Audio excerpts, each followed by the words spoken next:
Is this on? No. Hello, hello, is this on? Hi there, everyone. Welcome to session 19. We're going to have our first speaker in just a minute or two, but I wanted to welcome everyone to ocean acidification session. And my name's Jan Newton. I'm from the University of Washington, and also I'm one of the co-chairs of Go On, the Global OA Observing Network, as you heard from PB's plenary. You have on your seat a nice little postcard that talks about Go On and our UN decade program, OARS, Ocean Acidification Research for Sustainability. We'll be talking about that a little further on the program. I'm really excited about our program today. We've got some overarching talks at the beginning. Then we have a next session that is focused on local views of ocean acidification from different parts of the globe. And then our third is focus on ocean acidification effects on biological organisms. I'm co-chairing with Katarina Schuh here from IOC UNESCO. Katarina and also Kalina Grab from NOAA are the Secretariat of Go On. So you have a lot of folks here who really want to share with you an appreciation for ocean acidification and harnessing our scientific knowledge on that.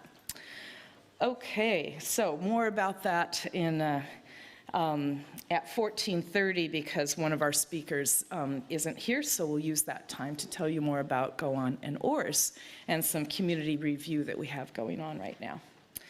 Okay, so I would like to introduce our first speaker, who is our invited speaker, Dr. Samantha Siedlecki. Sam is from the University of Connecticut, and she is going to talk to us today about a seasonal forecast model called JScope that she has implemented. So welcome, everybody, and over to you, Sam. Great. Thank you so much. I really appreciate the invitation and for all of your time to come see this talk today. Hopefully you can hear me all right on the mic. So today I'm going to talk about JScope, which is a seasonal forecast system that we've been working with in Oregon and Washington waters off the west coast of the US for 10 years now. So I'm going to talk a little bit about kind of that experience and some of the things we've learned. And of course, I couldn't do this by myself. There's a large team of folks that contribute, and some of those are included here. On one particular aspect that I'm going to lean into the most, which is our collaboration with the regional crab fishery, the Dungeness crab fishery. So this partnership between lots of different groups of scientists, fisheries oceanographers and biogeochemical oceanographers, physical oceanographers, as well as the tribal fishery and the state fishery that's managed by the states and the tribes in combined, are all together working together on this. But first, a little background. As the first speaker in an ocean acidification session, just kind of introducing the fact that what is ocean acidification. So carbon dioxide is absorbed by the ocean, and pH is then reduced in a predictable way, right? We know this from a series of observations. So here, what we're looking at is, let's see if the laser works. It does, okay. So here we're looking at time here on the x-axis, and the red time series is showing you observations from the atmosphere from Station Mauna Loa, and then nearby at Station Aloha we have observations of surface pH and PCO2. So PCO2 here in the green, so you can see that as the carbon dioxide goes up in the atmosphere, it also then follows in the surface waters for the most part, and then the pH at the same time is reduced. And so this is what ocean acidification is happening. And I say that it's predictable in part. Predictability comes from our knowledge of what happens to the chemistry of the water when CO2 is absorbed in the ocean, which is depicted here. So CO2 then dissociates and interacts with the different pools of carbon, different species of carbon, and is called buffered at that point. And then, one measure of of ocean acidification is there's many variables that we'll talk about. We've already introduced pH, PCO2, is saturation state. And saturation state tells us about how close we are to this physical chemistry definition of equilibrium between the different phases of between carbonate ion and calcium carbonate, the physical form that a lot of organisms use to precipitate their shells, right? So regionally, across the globe, we see that while ocean acidification is happening, it's the trends of that, as was pointed out so eloquently in the plenaries for other variables this morning, are regionally varying as well, right? And so PCO2 is increasing, pH is on the decline, but the rates of which might vary a bit, and depending on the variable and the area and the processes that are responsible for this. At the same time, coastal communities are looking to support their decisions with this environmental information, and there's various timescales that correspond to their needs, right? And that's depicted by this this figure here from Desiree Tomasi's paper. So here you see time on this axis and the spatial scale here on the Y, pointing to different decisions focused on the marine resource sector. And so, and the seasonal time scale, you could see sort of monitoring enclosures, annual catch limits, and that those kind of correspond to these processes here in the clouds, right? And so the clouds might show you, ENSO and these sort of monsoon timescales, and the mid-latitude high and low pressure systems, this sort of atmospheric teleconnections that could be responsible for providing you with predictable mechanisms on this mechanisms for predictability on this seasonal timescale.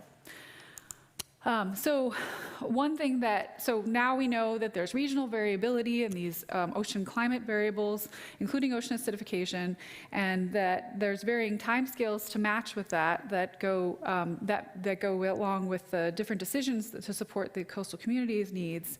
And so what we really end up with is that we need localized information in order to support these decisions. So one idea for that here is shown as a cartoon of a forecasting toolbox to help support those kinds of decisions, where we have like observations, that are ported and available widely through, and that could be even provide sort of an early warning system. Here we're kind of looking at an example for oxygen, where oxygen gets particularly low, and maybe an email alert or something like that kind of goes out, or but it's available. People can see that real-time data that there is low oxygen sort of happening. And then at some point, the observations end, and you could have a series of forecasts that are available for that local information, that localized region, providing you with local forecasts of what will happen once those observations end and go forward into the future. And so in the case of the California current and the Northern California current, there are two of those, one that's on a timescale of weather, and the other one that is a seasonal timescale, which is what I'll talk about here.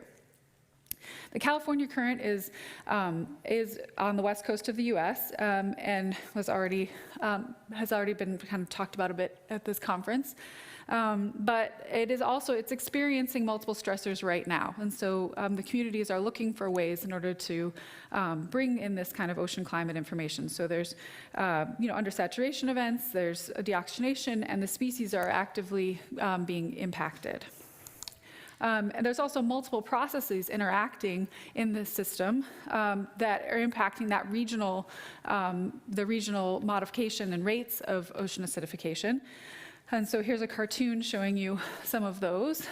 So it's an upwelling system, so that means that the winds are blowing and bringing, moving surface waters offshore, and so deep carbon-rich, low oxygen water is being brought to the surface. That's fueling, that's this wind-driven circulation. It's fueling primary production in the surface waters, and some of that primary production is then, sort of respiring in place and further adding and exacerbating to the local ocean acidification, returning CO2 back into the water column, and also exacerbating the low oxygen source waters exacerbated by that process, creating further hypoxia. And then there's other processes happening, like rivers, and of course, the circulation shifts that have been pointed out in some of the other talks about the system. So here we're going to talk about JSCOPE, which is a seasonal prediction system, JASEO's seasonal coastal ocean prediction of the ecosystem. JASEO is a cooperative institute at the University of Washington that is no longer called JASEO, it's called SEACOAST. But when we started this, it was called JASEO, and so that's like in the name. And so what is this? We take a large-scale global model that is a coupled atmosphere-ocean model called CFS, that's at fairly coarse resolutions and produces many forecasts a day. And then we downscale, we put and embed a 1.5 kilometer high-resolution ROMS model that has been used in the region for some time and is complete with biogeochemistry. And then that biogeochemistry then feeds into a series of habitat models and indices, some of which follow approaches like we talked about in the plenaries this morning, to kind of extend that information into and support decisions around the marine resources in the region. So JSCOPE produces these 6 to 9 month forecasts. So if you were to kind of go to our website, which is hosted on the regional IUS portal NANUS, it would look something like the background here. You can see all of our forecasts so the very first one was January of 2013. So this January initialized forecast that we just released earlier this year was our 10th forecast. There are 6 to 9 month seasonal forecasts of the conditions, including different variables that then you can see here, including things like chlorophyll, oxygen, pH, measures about chlorophyll, and then looks like there's a formatting area that should not be a W, but an omega. So we also have, saturation state forecasting there. And then there's also some hake and sardine, and we're working on a crab habitat one as well. So we do this, and we do this twice a year, January initialized, April initialized forecasts, each year. And in the January one is delivered each March to the Pacific Fishery Management Council. So who's using JSCOPE? JSCOPE, so these are some Google Analytics that we've been collecting on the website portal since 2016, so not exactly from the first time, but there's nearly 6,000 users from all over the world. And so here you can see the geographic distribution of people that have used the website since 2016. Over 1,000 of these users have returned to the site more than once since 2016. And we experienced, so here's like a time series showing you kind of page views, of the forecast website. And what you can see is that there's some spikes, and some of the highest usage was associated with some very low oxygen events that happened in recent years, in around 2021. So one of the things that we've spent a lot of time doing in building this system is performance testing. So as I mentioned, there was those real-time observations that, in that forecasting toolbox. And we rely on those real-time observations being available, but also we work with the stakeholders to use and rely on observations that they are particularly that suit their interests, and there are things that they trust, right? So every group of end users has particular assets or observations that they rely on. And so in the case of the tribal communities in the region, there are a series of moorings that reside within the Olympic Coast National Marine Sanctuary, and they tend to line up with some of their tribal fishing grounds, and they monitor temperature, salinity, and oxygen subsurface during majority of the year.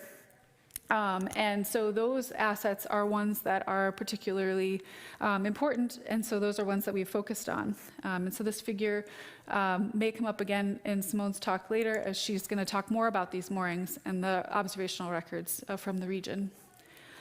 So this is from our first paper about JScope, which was in 2016. So one of the ways that we assess this performance is by looking at the long-term records and climatologies from the region in terms of skill, like how well does sea surface temperature and those subsurface temperatures and also subsurface oxygen perform between the observations and the simulations. And then also those are ported real time on the website so people can see how those comparisons look as well. We also rely on, the forecasts that you need to know how likely it is that there will be a low oxygen event or a warm event or bloom. And one way we do that is by providing an ensemble from the uncertainty, uncertainty from an ensemble.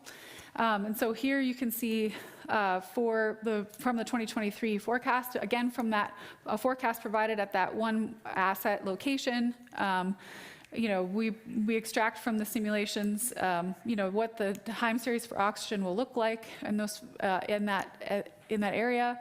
And then because there's been observations there for a long time, we can say, climatologically when hypoxia would develop so that you can see whether or not the ensemble would be earlier or later than typical for this location. And so in this instance, you can see that all three of the ensemble members from this January initialized forecast would develop hypoxia in this area earlier than climatological, and that's what we would report in the forecast. We've also done like a long-term skill assessment, and we find that the January forecasts tend to predict the onset of hypoxia about 10 days earlier than observed, while the April ones do about one day later than observed in this region. There's also some performance-based uncertainty that we understand and convey, and that we know we're not going to be able to fix. One of those is here. You may notice how there's like basically anoxia that develops at the end of this simulation and it hangs on. And that's because on this time scale, that fall transition that happens at the end of the year is not something that's well simulated or able to be simulated, because the fall transition, when the upwelling ceases, is associated with storm events that are just not predictable at this time on this seasonal time scale. And so we report that while still showing the forecasts, and in a couple of different ways. One, we describe this bias, but then the other is that there's a lot of uncertainty that develops at the end there. Then another aspect of the work is kind of assessing the predictability. So it's a different measure of skill. It's like how well can we forecast these various conditions, and end users want to know that we understand why the forecast works, right? So we started with something called anomaly correlation coefficient, which is a common measure in forecast space of how well a forecast performs. And what this is compares the correlation of the anomaly from the forecast to the anomaly from the historical simulation, where the historical simulation is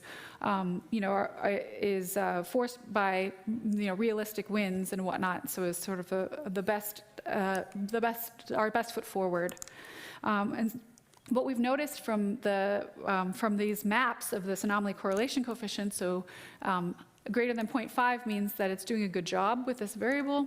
You can see that the surface conditions are not as well simulated as the subsurface conditions, including the biogeochemistry. And so again, this is from our first round of things back in 2016. And since then, we've been working to extend our forecasts in time and space, and also our understanding about why this is the case. One of those studies was led by Siedlecki Ray, who was a postdoc working with us on the project, and she found that by analyzing CFS, that which is the global model that supports us, that we downscale from. She found that in subsurface conditions were related to the conditions from the winter prior, over all the years from CFS, but then in particular, the neutral years did better than the ones that were of a strong ENSO year, either an El Nino or a La Nina, suggesting that and this is significant because winter is the time when the ENSO teleconnections in the atmosphere to the area would be the most strong. And so this, in an analysis that she did that's detailed in this work, she found that this relationship through a heat budget was in part from a mechanism called reemergence and in part a mechanism from local advection. So within the California current region, that those were the two main mechanisms driving these subsurface temperature anomalies in the system. And so reemergence is something that's been brought up as a potential driver for biogeochemical anomalies as well.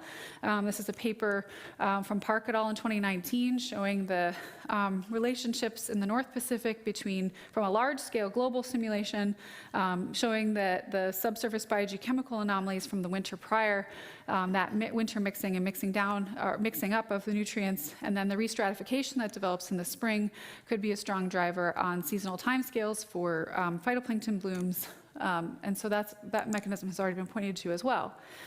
So now we've gone back and we've extended our reconstruction of our historical simulations and forecasts from 1998 through present. And so what you can see here is the bottom conditions for the January initialized forecast. This is ACC still, and this is just a time series over the whole domain. And this is for the physical variables over here, and this is for some biogeochemical variables, all in the subsurface on the right-hand side. So we've extended this forecast in time, and we've also included carbon variables now, different from our 2016 paper. And so what you can see is that there's a pattern here where it's lower in the winter months and then it gets higher and during the upwelling season, which is consistent in part with the mechanisms that Solagna described in her paper, reemergence and then potentially advection from the region as well. But the biogeochemical variables look different, right? And so this is suggestive that and actually a lot of the carbon variables, the DIC in particular, has high skill throughout the simulation. This suggests that there may be some different mechanisms for the biogeochemical variables, and in some cases even more predictive skill in time than the physical variables. So Jomen has also been working with us, looking at some of the global simulations and showing that on decadal timescales that you can even get predictions of oxygen out 5+ years into the future in the California current. She's been looking at all of the LMEs, but it's suggestive again that the biogeochemistry may have more predictive skill than some of the physical variables, which suggests different mechanisms. So bringing all that information into a decision point it's really important to co-design these systems with end users. That's not something that I think we've heard this before. It's not something that's new from us, but it's something that we've been practicing for the past 10 years. So some of those examples include things like the hake forecasts that were found to have skillful predictions of hake occurrence that Mike Malik led, and that forecast is just available on our website. Was co-designed with people who do the survey, and that was the decision point. Was kind of, are they going to be closer to shore or further offshore? Does the survey need to extend further offshore their observations, or can they remain close to the coast?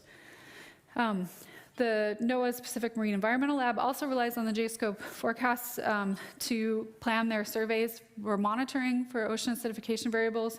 And so this is a plot showing you a comparison of the forecast here on the left and then the observations here on the right for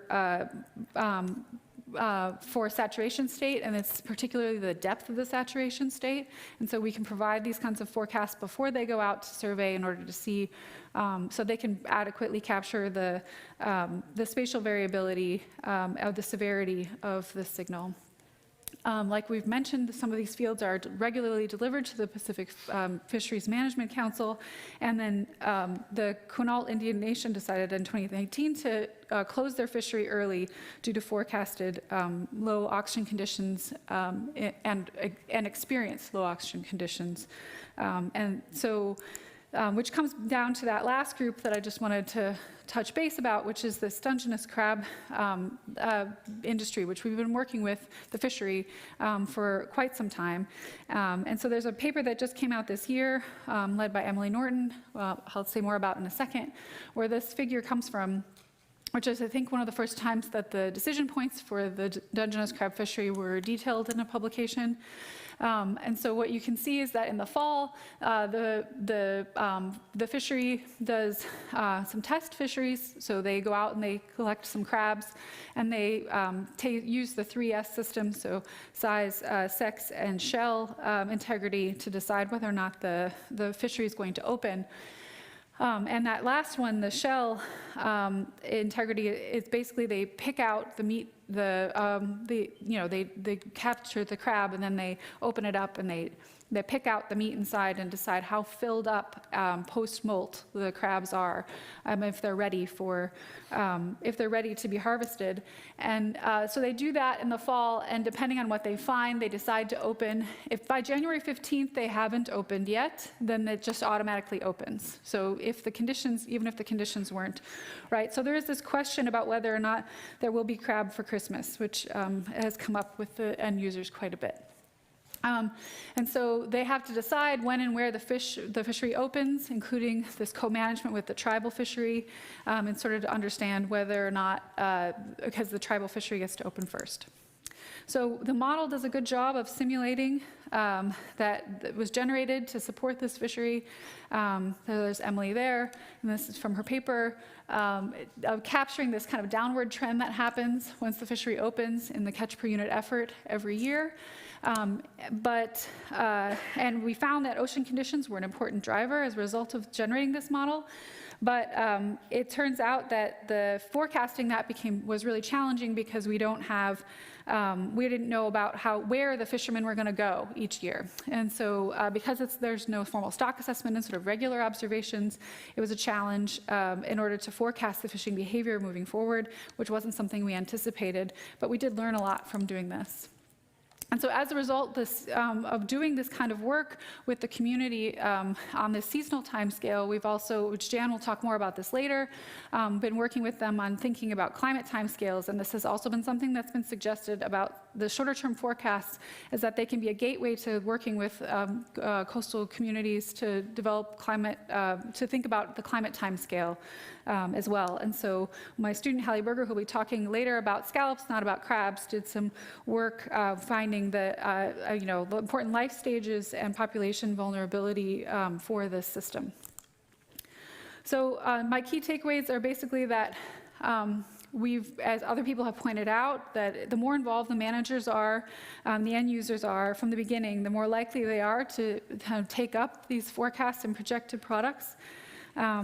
We're continuing to explore predictability and finding that subsurface conditions are more predictable, and that the mechanisms for the biogeochemistry might differ, and then that these iterative collaboration conversations with the managers, both state and tribal, can help develop these proactive adaptive strategies informed by robust science, and that this is possible, right?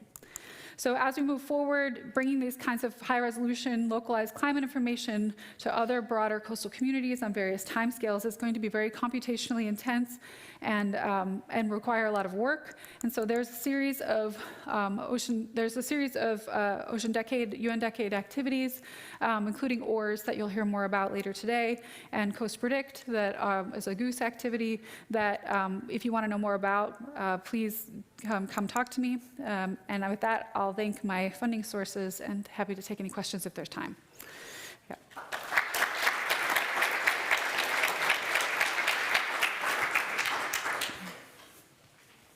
Thank you very much, Samantha. That was amazing, as always. We're happy to take questions. We've been told that we're welcome to come to the mic, but if you'd rather not, we'll also bring the mic to you. So is anybody got any questions for Samantha? Excellent. Do you want to come up? I'll go back up. All right, you can start because you're closer to the mic, and give the gentleman time to step up to the mic as well. Thank you.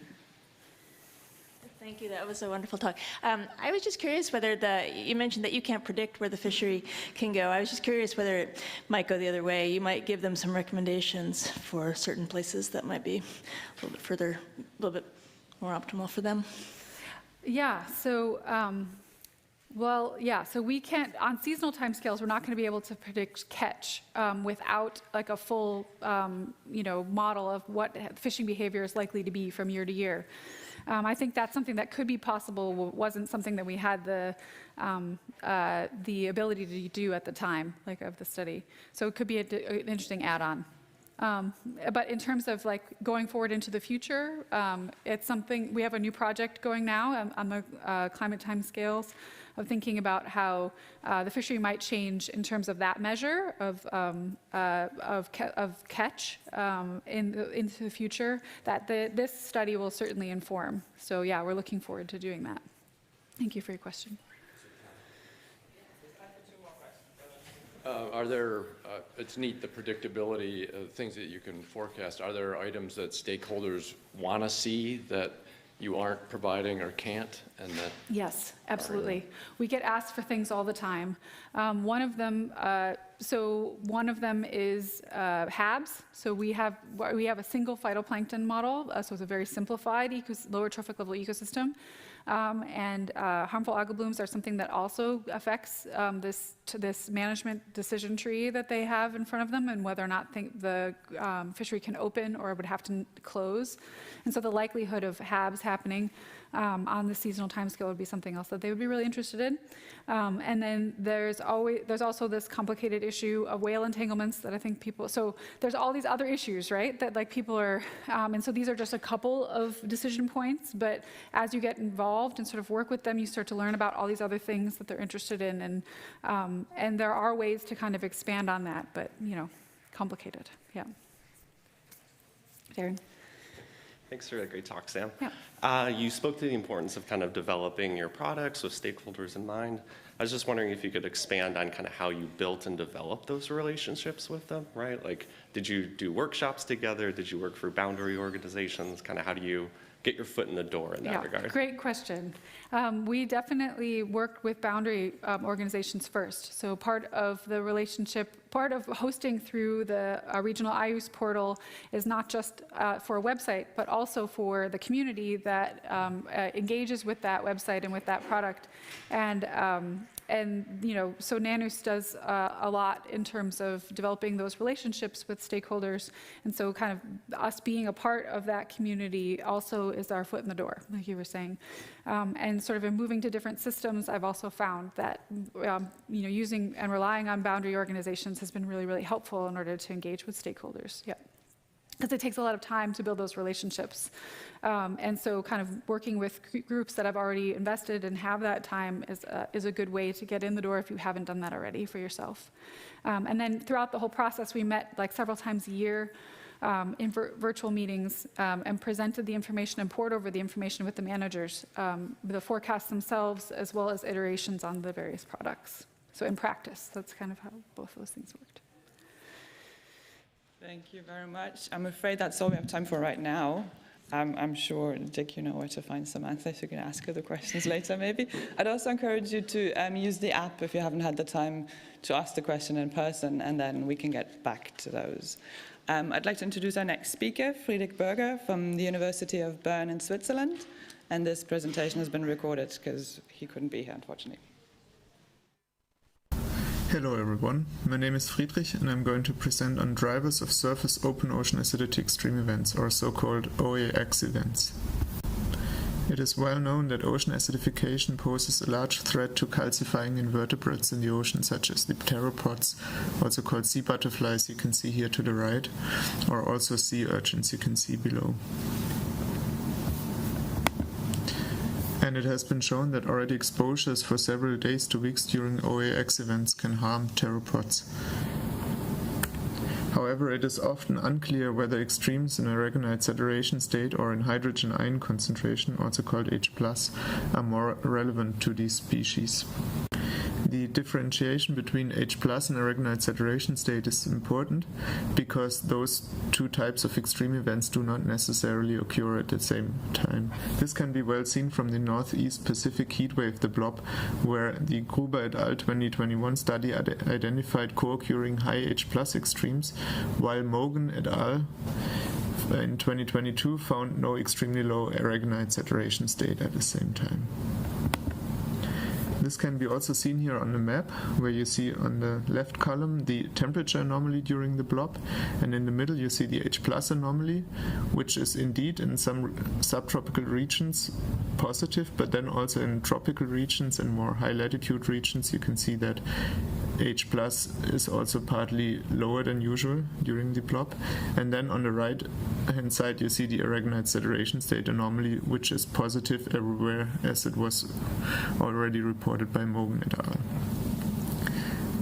This leaves us with a question: what are actually the drivers of high H+ and low aragonite saturation state extremes, and how do these drivers differ? To answer this question, we use the pre-industrial control simulation of the Earth system model GFDL ESM2M. We then defined H+ extreme events as events where a seasonally varying 90th percentile threshold, so the blue line here, is crossed. And then we define the onset period, which we are focused on here, as the period between the start of the event and where H+ anomaly, so the difference between H+ and its mean seasonal cycle, is largest. We then decompose changes in H+ anomaly into a temperature term, a dissolved inorganic carbon term, a total alkalinity term, and a salinity term. And then we further on decompose changes in temperature and dissolved inorganic carbon into the processes that control these variables, being air-sea heat and CO2 exchange, convective vertical mixing, local vertical mixing and diffusion, advection, biological uptake and release of carbon. Finally, we did the same decomposition also for aragonite saturation state anomalies. In this case, we defined extremes based on seasonally varying 10th percentile thresholds. We first start with the drivers of H+ extreme event onset. The bar plot shows globally averaged H+ anomaly increases during the onset period, being the gray bar here, and its contributions from the temperature term, the dissolved inorganic carbon term, the total alkalinity term, and the salinity term. We see that globally the temperature term by far is the largest contributor, and it is followed by the dissolved inorganic carbon term. We now use the processes from the model to decompose these temperature and dissolved inorganic carbon contributions into the individual physical and biogeochemical process contributions. We find that net ocean heat uptake, so either increased heat uptake from the atmosphere or decreased heat loss to the atmosphere, is a large contributor at the global scale and also in most regions, in particular in the subtropical oceans. We further find that air-sea CO2 flux causes a decrease in H+ anomaly almost everywhere in the ocean, in particular in high latitude regions. This is not surprising because when H+ is high, PCO2 is usually also high, and that causes a tendency for outgassing of carbon to the atmosphere. Now, the heat loss in the surface ocean to the atmosphere is usually balanced by convective vertical mixing. Now that we have these positive anomalies in air-sea heat exchange, we also have negative anomalies in convective mixing, which balance the net ocean heat uptake contribution to some extent. Again, in particular in subtropical regions. With the positive net ocean heat uptake, we also have an increase in stratification, also connected to reduced winds, and this causes positive anomalies in temperature due to reduced vertical mixing with colder subsurface layers, causing also an increase in H+ anomaly during the onset phase. Finally, we have a large contribution from advection of dissolved inorganic carbon, so upwelling in tropical regions, where it is the main driver of H+ extreme events.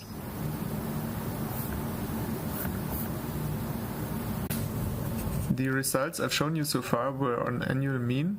However, the drivers of H+ extreme event onset differ between summer and winter. The dissolved inorganic carbon contribution is more important during winter than during summer.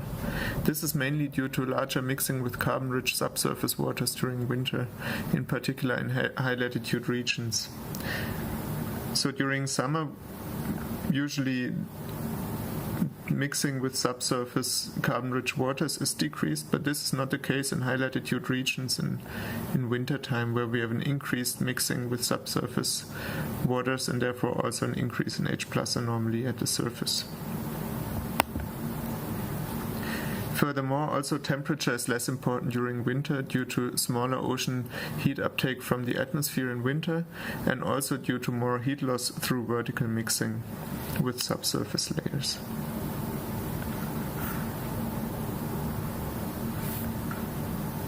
Now I turn to the drivers of low aragonite saturation state extreme event onset. At the global scale, the decreases in aragonite saturation state anomaly during the onset phase are driven by decreases in temperature, increases in dissolved inorganic carbon, and also decreases in total alkalinity, with the increases in dissolved inorganic carbon being the largest contributor by far. That's why I'm also going to focus on the process contributions to this term in the following. Increased vertical diffusion and local mixing of carbon is the largest contributor to the decreases in aragonite saturation state anomaly. In the central and tropical Pacific, but also in other regions, advection of carbon contributes to the decreases in aragonite saturation state anomaly. There's also regions such as the western tropical Pacific, where we see a large freshening of the surface waters, both causing decreases in dissolved inorganic carbon and also in alkalinity, and thereby causing the decreases in aragonite saturation state anomaly. Furthermore, we see that biology tends to increase aragonite saturation states, so counteract the onset of the extreme events in the tropics and low to mid latitudes, presumably due to increased nutrient availability with the mixing. And we also see that air-sea CO2 flux increases the aragonite saturation state anomaly, so again counteracts the onset of the extremes in the tropics and high latitudes, and decreases aragonite saturation state anomaly in the subtropical regions. This is because in these subtropical regions, PCO2 is low during the aragonite saturation state extremes due to the lower than normal temperatures, due to the temperature decreases we already discussed here. So in sum, the onset of low aragonite saturation state extremes is mostly driven by increased vertical diffusion and local mixing of carbon, and also due to advective increases in surface carbon. And it is also connected to decreases in temperature, which is very different from the extreme events in H+ we have discussed before, where we've seen that increases in temperature are a big contributor to the extreme events in H+.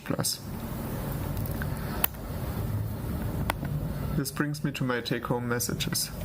So we've seen that temperature plays a crucial role in driving H+ extremes, in particular in the subtropics and during summer. And this is mainly attributed to net ocean heat uptake and also reduced vertical mixing with colder subsurface waters, so increased stratification, in particular during summertime. We've also seen that increases in dissolved inorganic carbon from vertical mixing and advection are the dominant driver of low aragonite saturation state extremes, but also of high H+ extremes in the tropics and high latitude regions during winter. This makes extremes in aragonite saturation state in H+ more likely to co-occur in these regions than, for example, in subtropical regions. With this, I would like to thank you for your attention, and I'm happy to take any questions. Thank you.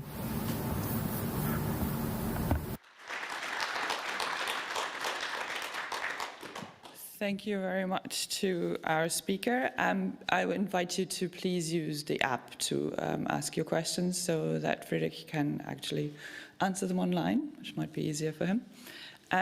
Just while we're at it, while we have a few minutes in the absence of our speaker, a few housekeeping things. I'm going to now move to that other corner and start waving at you if your time's coming up. I'm not doing that to be super friendly, although I am usually, but just as a quick warning so that we do have time to answer questions and to ask questions from people in the audience. All right, and with that, I would like to invite our next speaker, Alban Planchat from the University of Paris, and the floor is yours.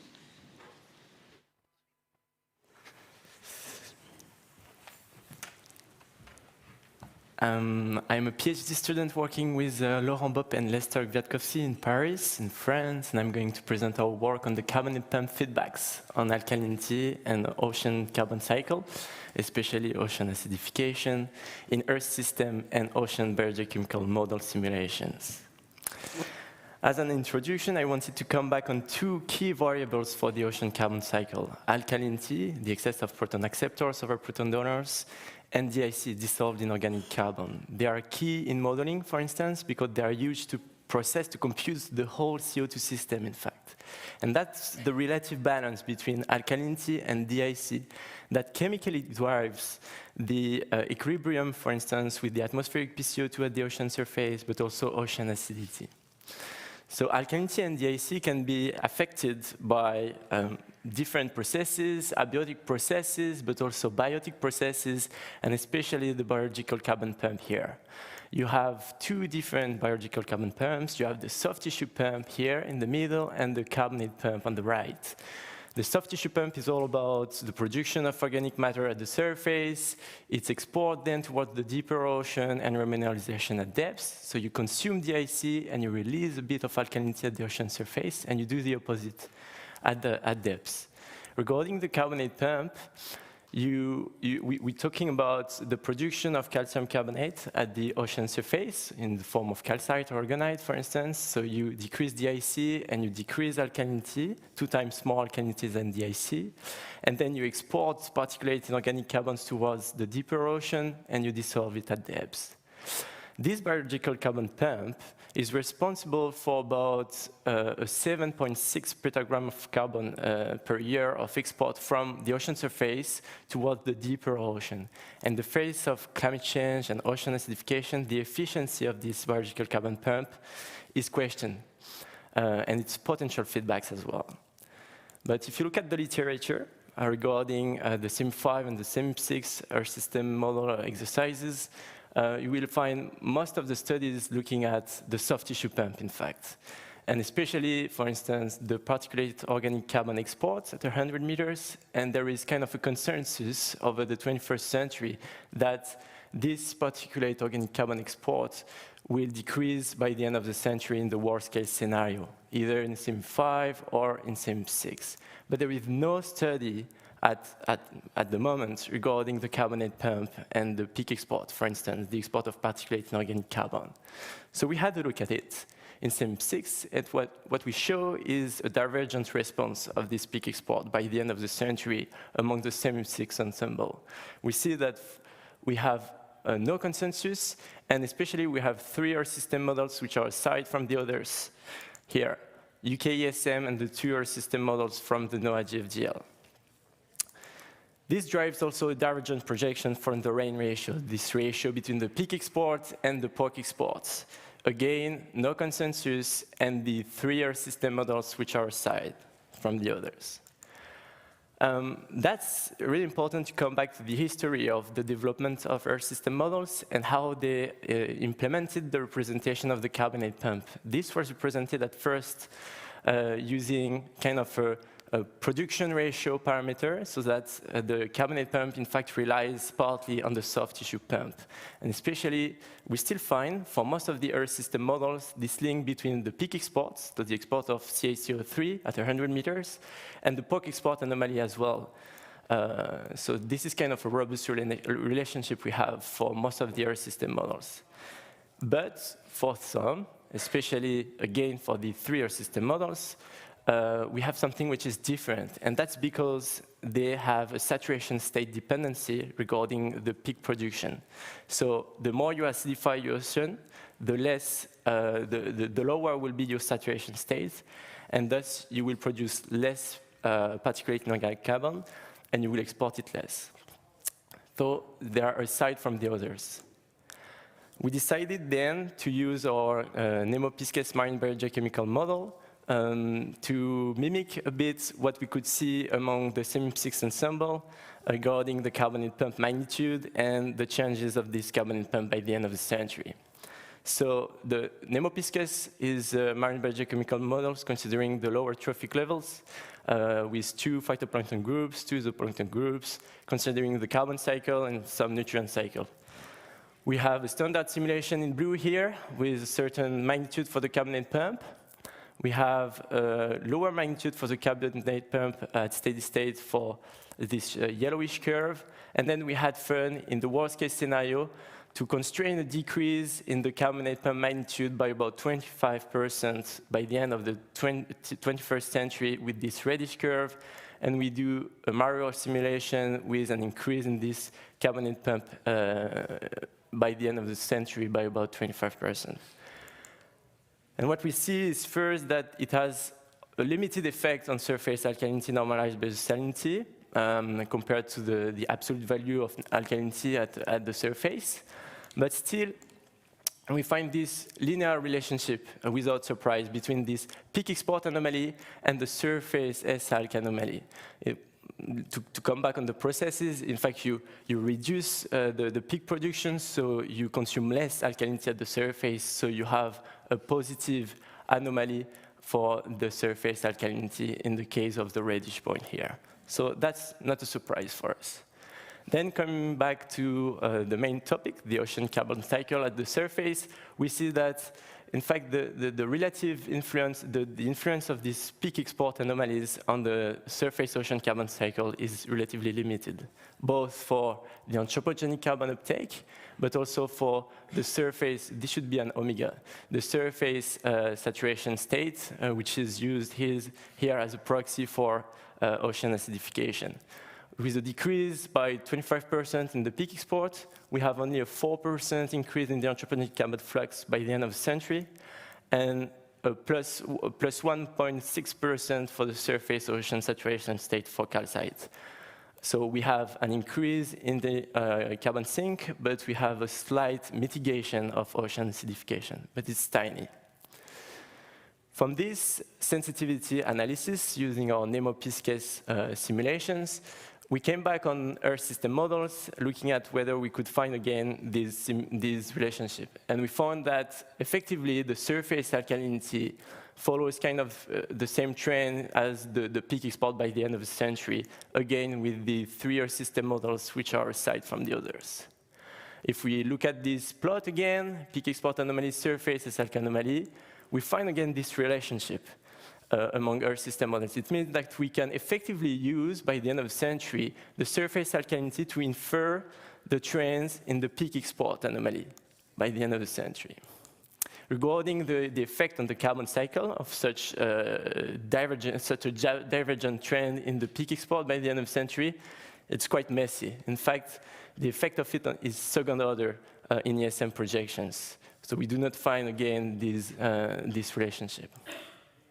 So we decided to come back on our sensitivity simulations with Nemo-Pisces and to see, okay, the carbonate pump has limited influence on the short term regarding the ocean carbon cycle at the surface. What about at a global scale, but on the longer term, pushing the simulations toward the 23rd century? And coming back on this relationship between the peak export anomaly and the surface S-alk anomaly, we see that, in fact, this relationship breaks down post-2100. We have this shift from this curve here toward this one, with a positive offset of alkalinity by the end of the 23rd century. And this is due to a dramatic shift in the vertical peak dissolution pattern by the end of the century, as you can see on these 2 off-model plots. So you have the peak dissolution in the water column and the peak dissolution on the seafloor. What you see is a massive shift from a dissolution happening at depths, essentially at the seafloor during pre-industrial times and up to today. But around 2100, this shifts towards a shallow water dissolution, which means that you will increase surface alkalinity due to this. Okay? So that's a major result we have when we push these simulations toward the 23rd century. Another important result is that by the end of the 23rd century, regional variability will appear. So if we look at our simulations with the decrease in the peak exports that we constrain relative to our standard simulations. So you see by 2100, the decrease in the peak export. By 2300, the decrease also slightly more important. For the surface alkalinity, you see that the change is relatively homogeneous at the ocean surface, both at the end of the 21st century and the 23rd century. And regarding the anthropogenic carbon flux, you see that the effect is more local, with where you have this decrease in the peak export, you have this increase in the anthropogenic carbon flux.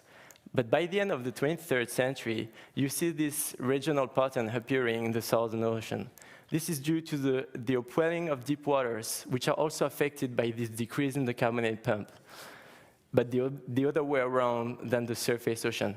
If you decrease the carbonate pump, then you will have the opposite effect on alkalinity at depths than you have at the ocean surface. So we have this strong blue pattern here. Okay, in our paper, we try to synthesize all the feedbacks of the carbon pump on the carbon cycle on one schematics.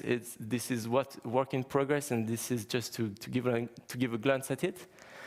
And I would like to conclude here with two take-home messages. One regarding maybe observations, that it seems effectively possible to use salinity normalized surface alkalinity to infer the trends in the carbonate pump, at least by the end of the 21st century.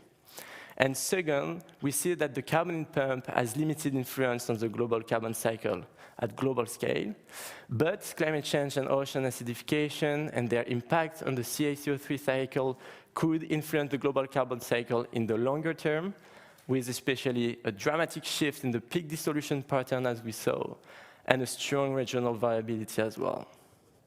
Thank you.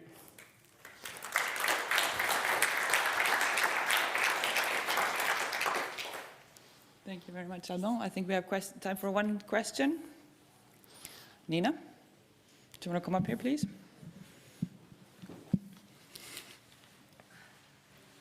Thanks so much for this. This is really timely study. I think we really needed much more of such.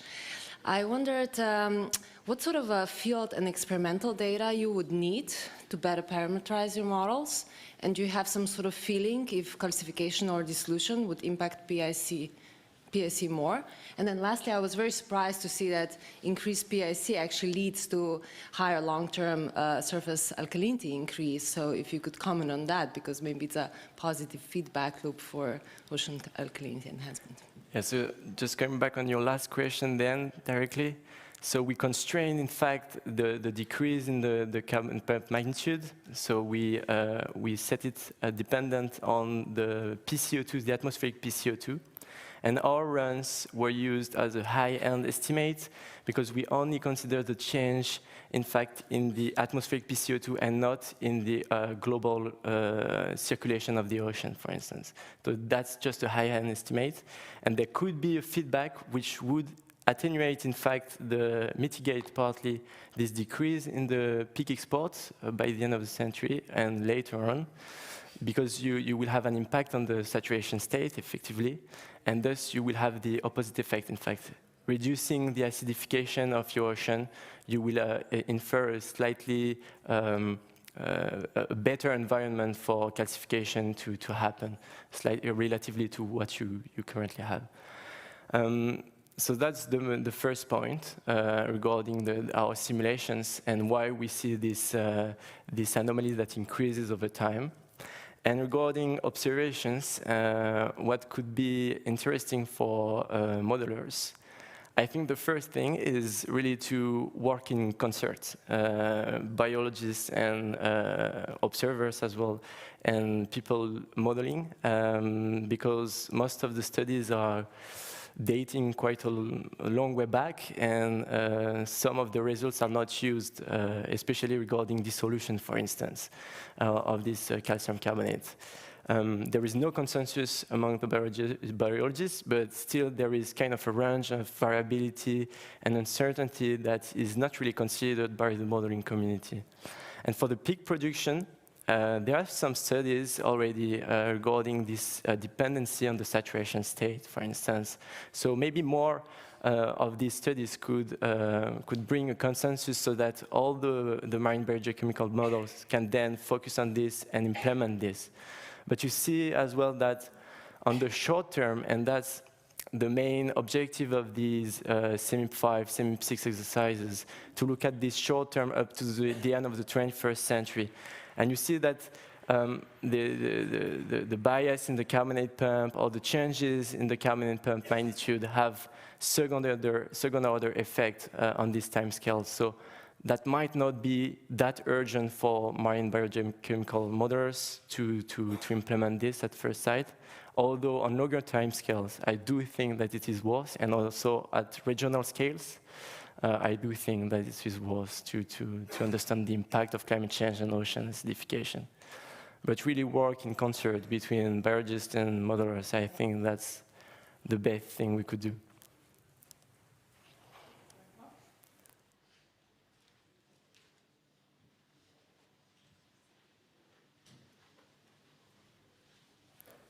Richard Feely from PML in Seattle, Washington. Very interesting talk.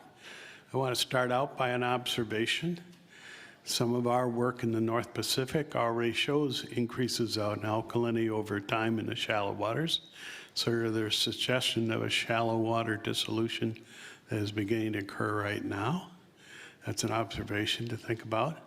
My question to you relates to that is, does your model outputs, are they sensitive to the abundances of aragonitic species versus calcitic species? And would you have more of an increase in alkalinity if there was a large abundance of the aragonitic species?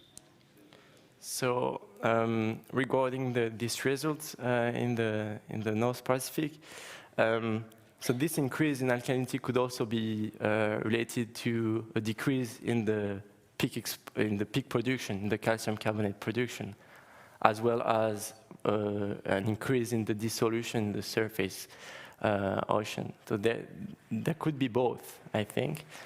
And regarding our model doesn't take into account argonites. There is no, this mineral form is not considered in our model, and there are only very few, at least in CMIP6, there are only 2 system models that do take into account aragonite as a form of calcium carbonate.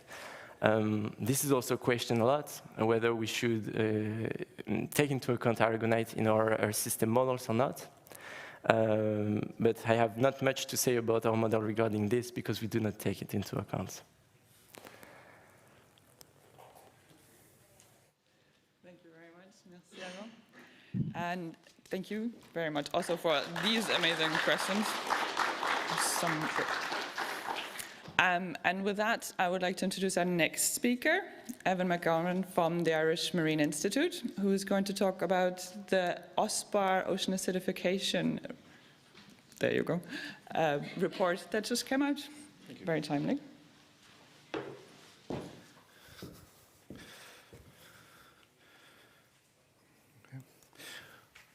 Okay, you can hear me okay, that's very good. So my name is Evin McGovern. I'm going to tell you about the OSPAR ocean acidification assessment, which has just been completed as part of their quality status report for the Northeast Atlantic. It's actually not really officially, it's on the web now, but not easy to find. It's not actually officially launched yet, but the link will direct you to it there. So it is a web product, a fairly meaty report. You will see a long list of contributors here. So I'm here just as the co-convener of that group with Jos Skilder from the Netherlands. But the contributors here in bold are those that led the different chapters of the assessment. So you can think of this maybe something as a case study of bringing the science into the policy arena. Okay, so first of all, I'm just going to tell you what OSPAR is. You might not all be aware. It's an intergovernmental regional sea convention. So this is about taking measures to protect and safeguard the marine environment. There are contracting parties are 15 governments and the European Commission.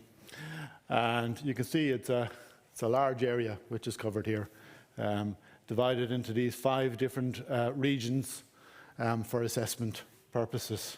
So OSPAR's vision is a clean, healthy, biologically diverse North-East Atlantic Ocean, productive, used sustainably, and resilient to climate change and ocean acidification. I'll now tell you what a quality status report is, and it's not a report. There is a synthesis report which will be very high level, policy focused, to be issued later this year, but in fact there's over 130 different assessments in the OSPAR quality status report which are trickling out over this year. The OA assessment is only one of these, but it's quite a big one and it's quite an important one in OSPAR's remit. Okay, so above those they have what they call thematic assessments, and there will also be a climate change thematic assessment delivered later this year. Okay, so the work that we have done on this was through this working group set up through OSPAR in 2019, but the work in this assessment really started at the end of 2020 when we set up some subgroups to deliver the different aspects. Early on, we identified the synergies with Go On, so we've had worked hand in hand pretty much with Go On to deliver this assessment, and also, for instance, CMEMS, Copernicus. The key elements, trends, variability, future projections, impacts and case studies are the main focus. It's, as I said, a very meaty report, so we had a lot of focuses on the key messages to deliver to the policymakers. So, as I said, big report, so this is just a quick taster of some of the information that's in there. So first of all, we're looking at trends and variability. Helen Finlay and Ingunn Skelvan in Norway led this. We used 4 different approaches to try and look at trends. We can see here really the only long time series with full carbonate systems offshore are these 3 in the Arctic region, okay? The 2 Icelandic series and Station M in Norway. So this is these 3 here. So we're seeing between about 0.0021 to 0.0033 pH units change per year in surface waters. But we also have a lot of time series, primarily from water quality monitoring in inshore and coastal waters. So mostly in the North Sea and down in the English Channel and down the French coast. We can see from those, from some of the longer time series that are there, some quite significant, large changes in pH. Again, we have more work to do to look at the drivers of this, which is connected to some of the work that our eutrophication colleagues are doing as well. So it clearly shows that we need to be thinking about the coastal waters as well. Most of these are really just pH measurements. The carbonate system has not been fully measured in these, though more and more this has been included. Okay. The second approach that we took was using these reconstruction synthesis products. So we worked with Copernicus on this, and also then ETHZ from Zurich of 2 very similar reconstruction products. So these are these ones here. On the your right hand side, this is pH at the top, so it's the annual change in pH units, and down here is the omega for aragonite saturation state. So we're looking at the annual rate of change, and this is, both of these are since the 1980s, and we can see similar, though not fully matched, pictures here, particularly in the Arctic, where they maybe deviate a little more. But broadly, what these are showing is rates of change of between 0.001 and 0.002 pH units per year over that time period. Okay. The third approach we looked at here was was hindcast modelling, okay, more or less for the extended shelf area here. And this is the work of Uri Artuli in Plymouth in the UK. Again, these models are CMIP 5 models, Forst and Emersum, which over a period of 1990 to 2015, these are run, show slightly higher pH changes than these approaches. Okay, but overall, I think the key message, just sort of paraphrasing the key messages from this chapter, is that ocean acidification is visible in all areas, but is variable across the different OSPAR regions. So we can sum this up here. We've just pulled the different regions together, region 1 being the Arctic, 2 the North Sea, the Celtic Sea, the Bay of Biscay, Iberian coast, and the open Atlantic, looking at the different approaches that we took here. And again, you can see obviously in regions 2, 3 and 4, the coastal mostly and inshore stations, which are obviously not really representative of the wider sea areas, are you know, we're seeing much higher rates of change. But really, you know, we have to be careful here. We are comparing apples and oranges. These are not the same things. Okay, so there are different locations, different time series lengths, different periods. We can see we're looking at linear trends here, but you look at these, you can see many of these are not really linear in the way that they change. Okay, the next element here was the future projections. Okay, so this is again, we had 2 models which we were using for these future projections. The main focus was these mid-emission scenarios to mid-century. Again, what the policymakers were looking for, but we also did look to the end of century at higher level scenarios as well. So again, the sort of mid-emission scenarios here for the shelf region here and this Arctic model here, and then the higher here for the Arctic and higher emission scenario here. So again, we see, particularly with the higher emission scenarios, unsurprisingly, the rates of acidification are accelerating as we go through the century. But quite an interesting graph, I think, from the policy makers is this, the area of seabed undersaturated with respect to aragonite projected for 2 scenarios, to mid-century and to the end of the century. So you can see with the high emission scenario, the area of seabed in the Arctic is essentially, undersaturated is essentially doubled. And for the high emission scenario, for the shelf areas here, we can see that it's over 90%, at least, is seasonally expected to be undersaturated with this model by the end of the century. Okay, so the next focus was on the case studies and the impacts. Now, I'm not really going to talk very much about this because this is really a synthesis of the current knowledge about the impacts. But a lot of the focus of this chapter, first of all, we really looked at cumulative effects. There's no point in looking at the impacts of ocean acidification as a single stressor. We need to look at the multiple stressors. But a lot of the focus here was on species of conservation importance and species of commercial importance. Okay, so we had 3 case studies which we used to illustrate that.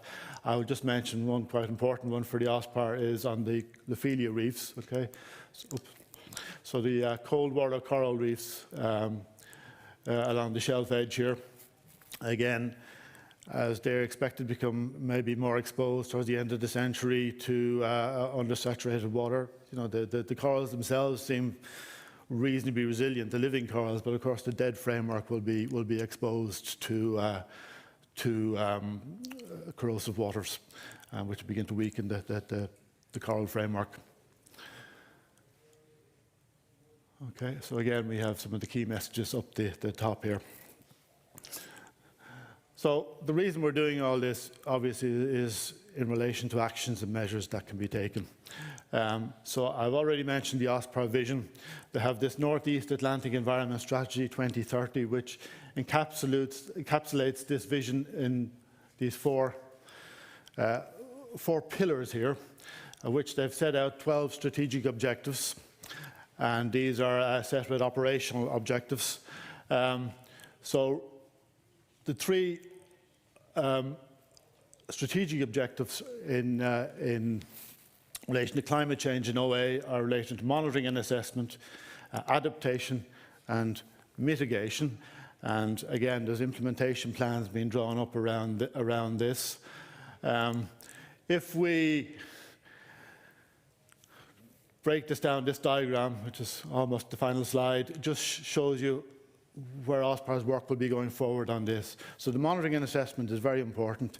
It's important for communicating the risks to the marine environment from climate change in OA to other organisations who can take specific actions which are outside OSPAR's remit, but also it supports our work in adaptation and mitigation. On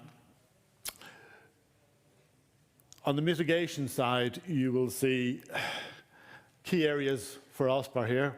So supporting seabed carbon capture and storage. So again, facilitating environmentally sound ways to do this, putting the guidelines in place to do this in an environmentally sound way.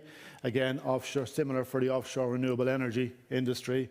And of course, topic of the moment is nature-based solutions and blue carbon. It's very attractive to organisations like OSPAR because of the co-benefits that are there. But of course then OSPAR's core business really sort of also builds into the building resilience, so facilitating adaptation by building resilience to climate change. Okay, so firstly, there's the work in addressing pressures from human activities. Okay, so clean seas and sustainable use of our marine environment. And then secondly, it's the achieving biodiverse and healthy seas. Okay, so particularly the work, for instance, on marine protected areas. So about 11% of the OSPAR area is now protected. The aim is to be 30% by 2030. So by looking at these things from a climate change and ocean acidification perspective, we need to think maybe a little bit differently about how we designate MPAs to help build climate refugia.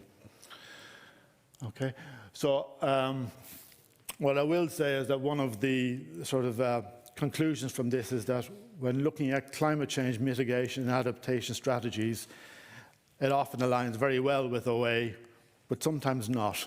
Sometimes strategies to deal with climate change, particularly things like ocean-based carbon dioxide removal, we need to think about OA as well as a specific issue within that, because we may even exacerbate OA in certain areas. Okay, so that's the assessment. So I've shown you the assessment showing that we've seen OA occurring in all regions, that will continue into the future and will impact on ecosystems and ecosystem services. We've identified that there's been a need for improved more coherent observations by which we can build an indicator going forward. We're already thinking about the next assessment. We really need to enhance the modelling capacity. We really need to be looking at model ensembles to do our projections. Projections are critical for this. We need a better understanding of the cumulative impacts of the multiple stresses. We could talk all day about the impacts element. And finally then the measures that we need to consider OA specifically in the context of climate change mitigation and adaptation measures. So thank you very much. Thank you to all my co-authors.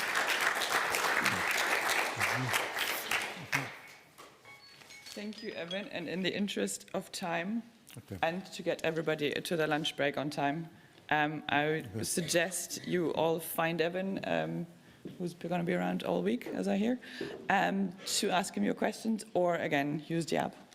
Thank you so much, Evin.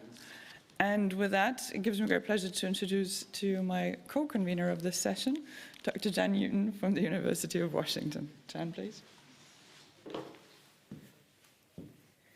Thank you, Katarina. And it's really my pleasure today to talk to you about Another assessment on a very different spatial scale. This example comes from the west coast of North America in the state of Washington, out on the far outer coast, the home to 4 indigenous coastal treaty tribes, the Quinault, Makah, Hoh, and Quileute tribe. As the saying is, the tide's out, the table's set. These tribes have been working there living on the coast for millennia. And so we came together as a team under the funding by the NOAA Ocean Acidification Program to do a regional vulnerability assessment to ocean acidification. And NOAA's announcement of opportunity stressed that this needed to be an integrated social ecological view, so using new social science and existing biological data. So the team that you see before you came together of oceanographers, social scientists, ecologists, tribal representatives, and then other support agencies and analysts. And it's a magnificent team. And what I really want to talk to you about today is not so much the results of what we found, because that's very place-based, but the approach that we took to go about it. And that is represented by this wheel, as we call it. And so at the heart is our regional vulnerability assessment, which is place-based and integrated on social ecological systems approach. And so at the top of the wheel at noon, which it isn't anymore, but soon it will be your lunch, is to scope the local risk environment and priority needs. Okay, so you have to be on target for what you actually want to do and the physical scope of that. The dots around the wheel are color-coded. Green is where everyone participated. The blue ones are where the social scientists took the lead. So the next step was to, my glasses aren't good enough, understand social importance of marine species and the role in well-being, the cultural and societal well-being.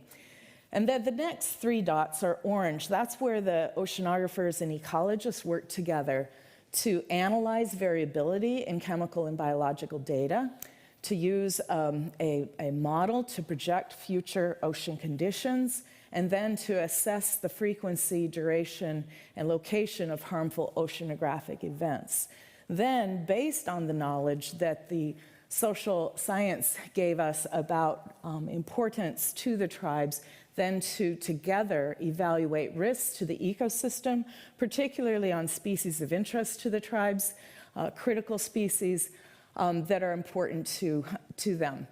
And then continuing on the wheel, analyze socioeconomic conditions and equity.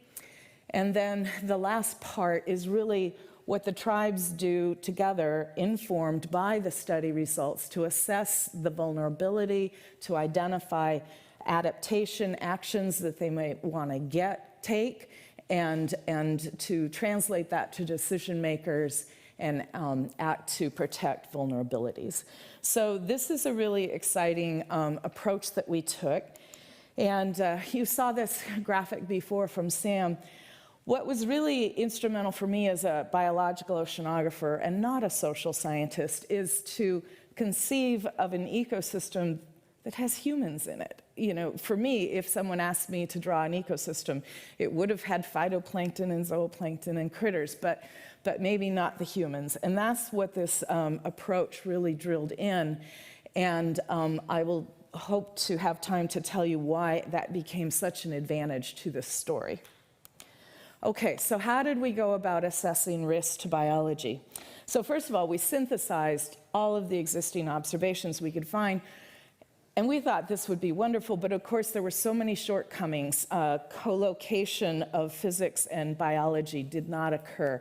There were a lot of times where things weren't geo-referenced. And so that forced us to plot on the graphic there, you see the west coast of Washington State, some of the observing assets, and then also the locations of some of the key species that the tribes had identified for us. Razor clams, olive snails, halibut, and then also the zones for the Dungeness crab. We were so fortunate to have Sam Siedlecki's forecast model that she showed you the seasonal model, J-scope. She also has a model that was used to project conditions at the end of the century. We chose species that were either benthic or demersal, and so we looked at OA risk for the bottom waters. And so here really quickly is Sam's work on downscaling CMIP5, as she told you, for this regional ocean model. And then we applied it to this region. And one thing we had to convince ourselves is, can this model work in the near shore? You see the scale of this is very much on the near shore. And so we were fortunate. We had some observing assets offshore on a gradient from there to the intertidal.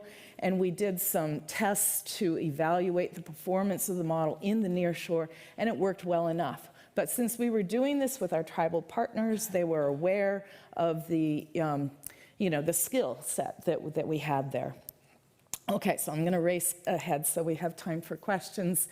So then it was, okay, so that's our data, but how do we really assess risk? And I thought in drafting the proposal, well, this will be easy. We'll just figure out the species, and then we'll look at the species thresholds, and then we'll see where we are in terms of the observations and where we are in terms of the models.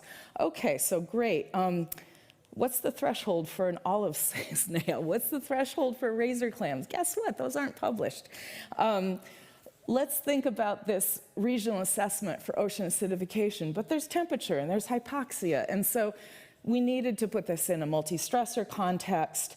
We calculated metrics like frequency of conditions of hypoxia or corrosive waters. And then because we didn't have those thresholds, we assumed thresholds. So we did the sensitivity thing. Let's say it's this, then let's say it's a little bit more, and let's say it's a little bit less. And then we could see the sensitivity.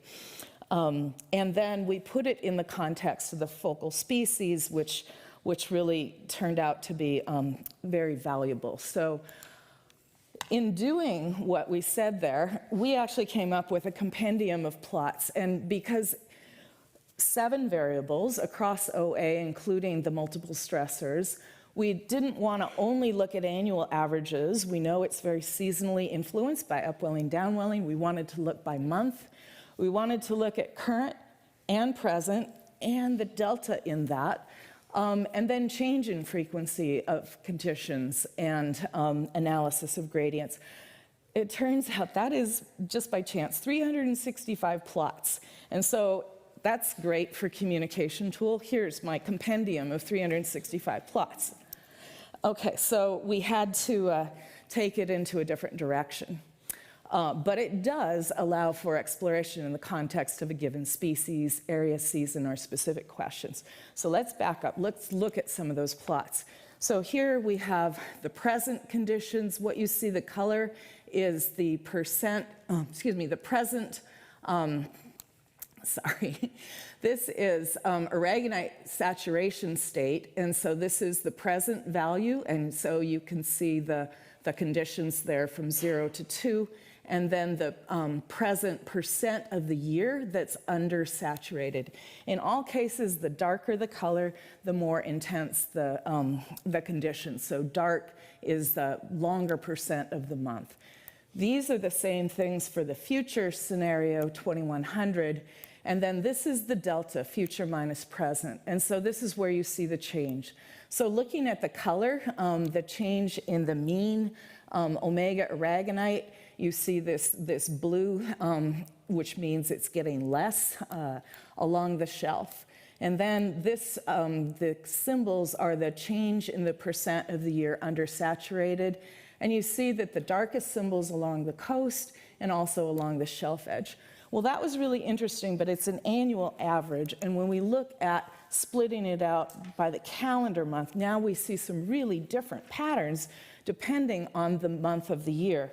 And I could talk for a long time on these patterns, and they're really fascinating, but generally, the low aragonite saturation state conditions are extending not just to be bad during the upwelling season, but on into the winter. And we know that they're also going to be warmer. So we're starting to see some really defined both spatial and temporal patterns. But still, that is really can be overwhelming. So in working with our partners, what we found it to be very useful is to focus on species and the timing of importance. So listening to our tribal members, I mentioned razor clams. Well, razor clams settle on the beach in April and May. And so we know that razor clams are a calcium carbonate calcifier, organism. So we look now at just focusing at bottom omega aragonite in May, and now we have something of real interest. And so we can see the change in the mean, but also we can see the change in the percent of the month that's undersaturated in these little diamonds that are the razor clams. And if you look very carefully, depending on where you're sitting, you can see that there's actually a spatial gradient there. So that was useful information for our tribal partners. So with that, I would like to say that we figured out different species stories for other species of interest. Here they are on the top, the variables, the timing, and then also their habitat. Hallie Berger's work on crab, though she's talking about scallops, is really fundamental for understanding the Dungeness. And I don't have time to go into those details, but I will say that by working with a co-design, co-produced assessment, we found that to be a really useful tool. So thank you, and I will just say it was really much more rewarding to work as a member of this group to be able to deliver some information that we hope is useful. So thank you.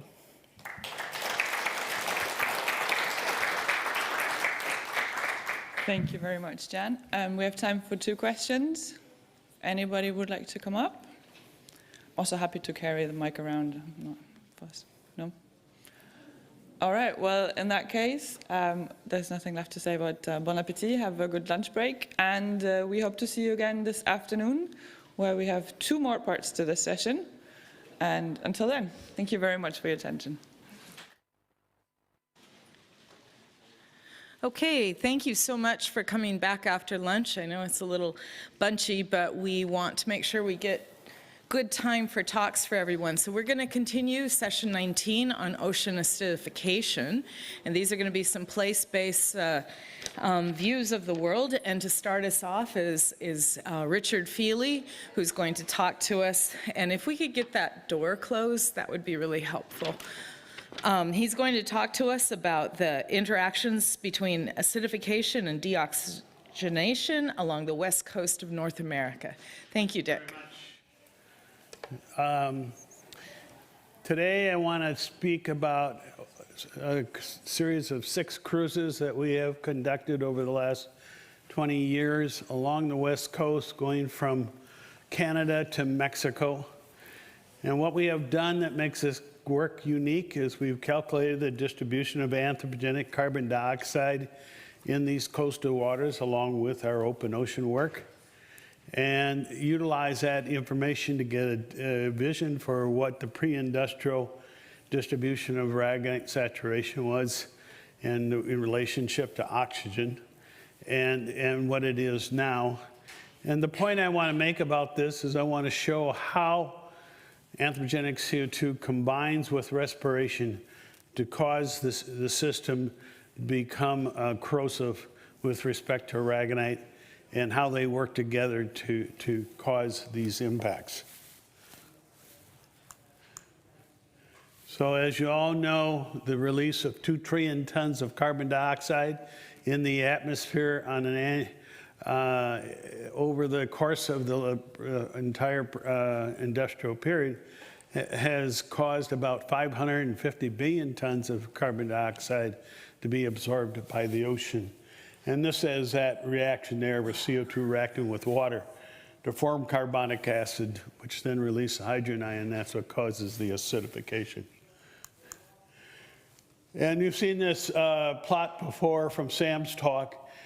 In addition to the air-sea exchange of CO2 across from the atmosphere into the ocean, we also have respiration that occurs, and when carbon is taken up into phytoplankton, it is then sinks into the deeper layers and is respired, releasing CO2 and causing increase in the acidity of the water. So it's a combination of those two impacts that work together that causes the decreasing saturation state that Sam talked about. And this is a compilation of the data that we have as our understanding.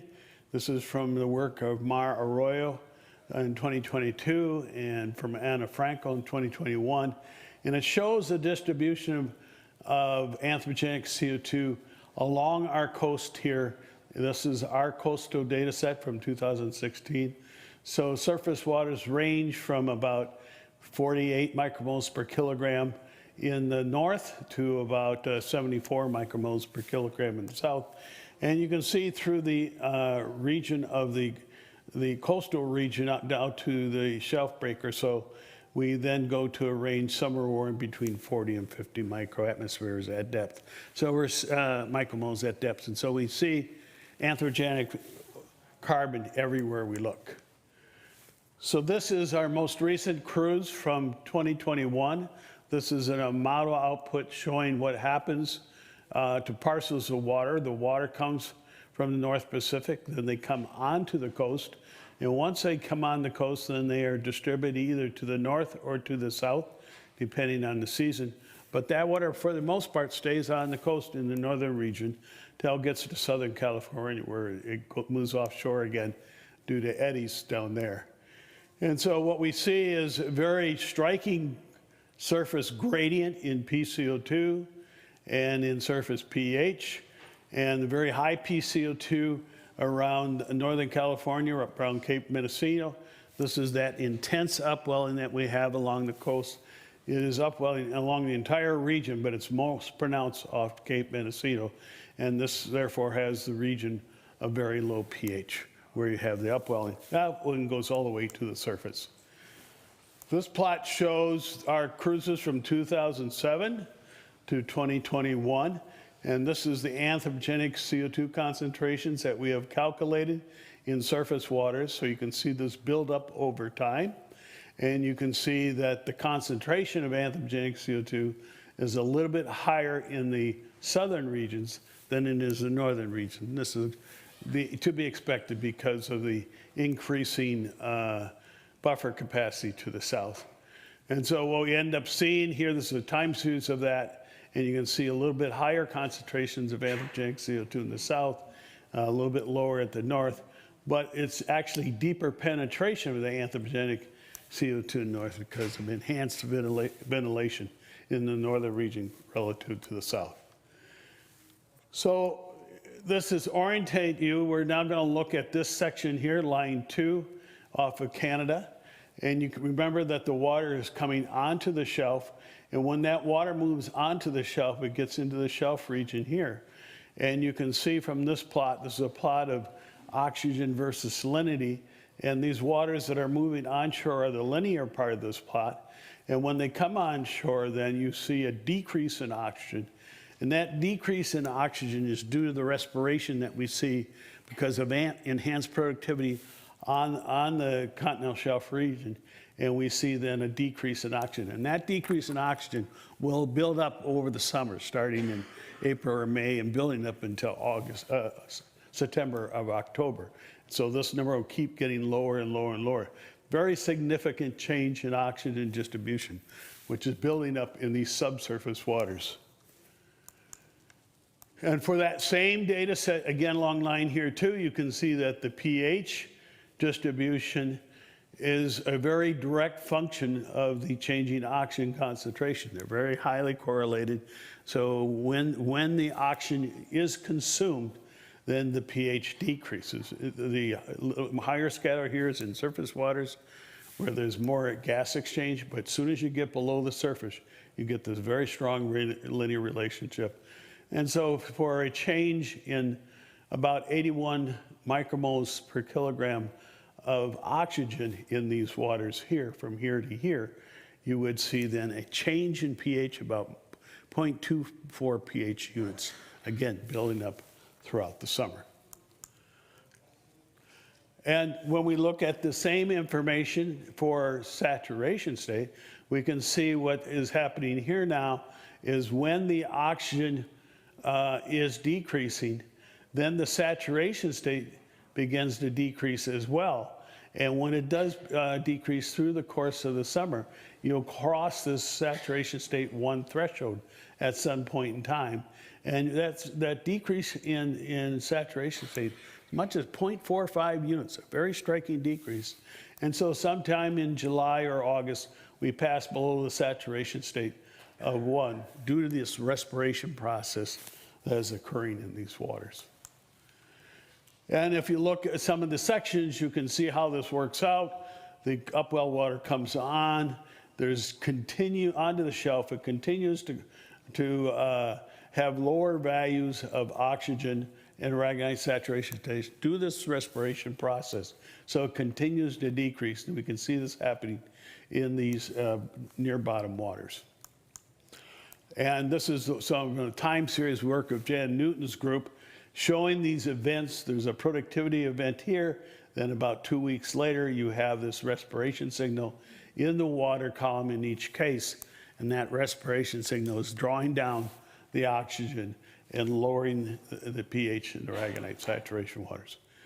Now, these two plots are kind of complicated, but they're very interesting. They're the entire data set for what it would look like in the pre-industrial by subtracting the anthropogenic CO2 as compared to now.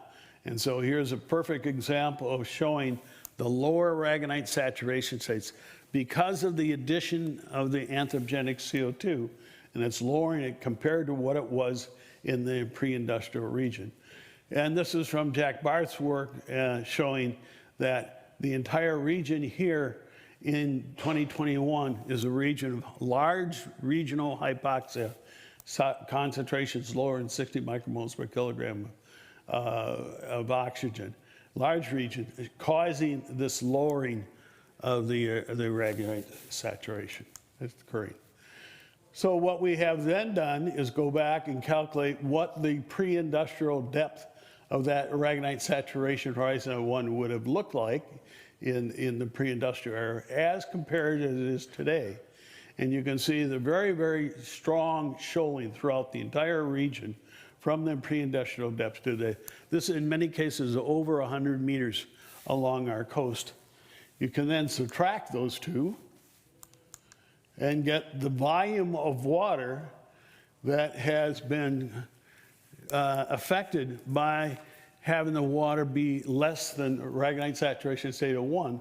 So this is the habitat compression from the pre-industrial to the present time of this region. And this amount of water that's being compressed is about 45,000 cubic kilometers of habitat repression along our coast, which is equivalent to about the entire area of the state of California for a depth of about 100 meters. Very large habitat compression over that time frame. And then we can use the biological sensitivities here, this is for pteropods as an example, strong sensitivities, 3 cruises worth of data, then to calculate what that would mean for that region. And we can see here, this is a region where there is a very high saturation state, and here's in this region here where we see the undersaturated waters, and we see the corrosion and the dissolution of the pteropods because they've been under these conditions for about a month or two and can see the very dramatic biological impact. So then what we can do then is we can calculate for each of these thresholds, whether it's pteropods or decapods or echinoderms, what the pre-industrial depth would be for oxygen for each of these thresholds. And you can see here what the concentration of oxygen would be once it breaches that threshold in the pre-industrial compared to what it is today. So today it only takes 136 micromoles per kilogram to get below that saturation state as opposed to 85 micromoles per kilogram. So relaxing the requirement for passing through that threshold, which means then that water will reach that threshold sooner and will stay longer under those conditions, usually 2 or 3 months now.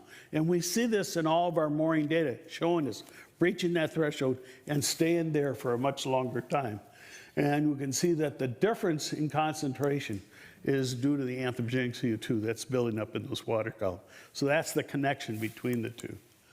So in conclusion, then, the surface anthropogenic CO2 generally increases from north to south, with the lowest values occurring in the upwelling region in the central part of the Northern California coast. Anthropogenic CO2 is the major source of the decrease in pH, and it is supported also by respiration processes. This gives us a seasonal component to the breaching of these thresholds that we see in the water column. And we can see that the seasonal decreases in pH and organic saturation state in late summer and fall in subsurface water drop below the critical thresholds for many calcifying species, causing decreased calcification and increasing dissolution of the shells. Thank you. Thank you so much, Dick. We have time for one quick question. You can raise your hand, come up here. We'll bring the microphone to you if you need. Yeah, you want to come over here? You want me to? Yeah. Wonderful.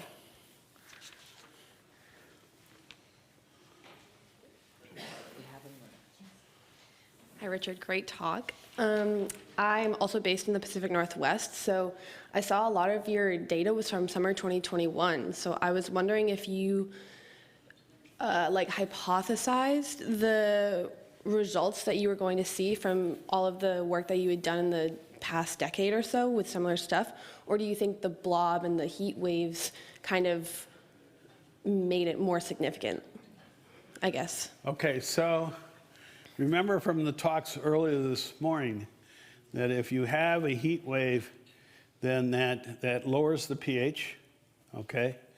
But it also increases the saturation state. Warming water increases saturation state. So you have these counteracting effects. It affects pH differently than it affects saturation state. That's the first thing about that. But the effect of CO2 is much, much stronger than the small change in temperatures that you see. So the anthropogenic signal that we add in on is the dominant signal changing the chemistry. Changes in temperature are important, but they're not the dominant in importance. And again, saturation state behaves differently than pH in that regard. Awesome. Thank you. Great. Thank you. Great job, Dick. Thank you. And for any questions on Revell factor, please seek Dick, not me. All right, so continuing our journey, we're going to come back to Norway and hear from Agneta Fransson, who unfortunately is on a cruise, but she's going to tell us about her work in nearby waters. So over to Agneta. I'm Agneta Fransson from the Norwegian Polar Institute in Norway and University Center in Svalbard. I will talk about our observations in Svalbard fjords that can be used as climate change proxies for a changing Arctic, with focus on Kongsfjorden, ocean acidification and drivers, and it's in collaboration with colleagues shown here. There has been observed already rapid changes in the Arctic due to climate change, such as increased sea ice loss and more open water, increased ice melt, and increased river runoff, which has been observed in the Arctic during the last decades. And that has effects on ocean CO2 and ocean acidification. Here we see Svalbard in the red circle, and it's of course also affected by climate change.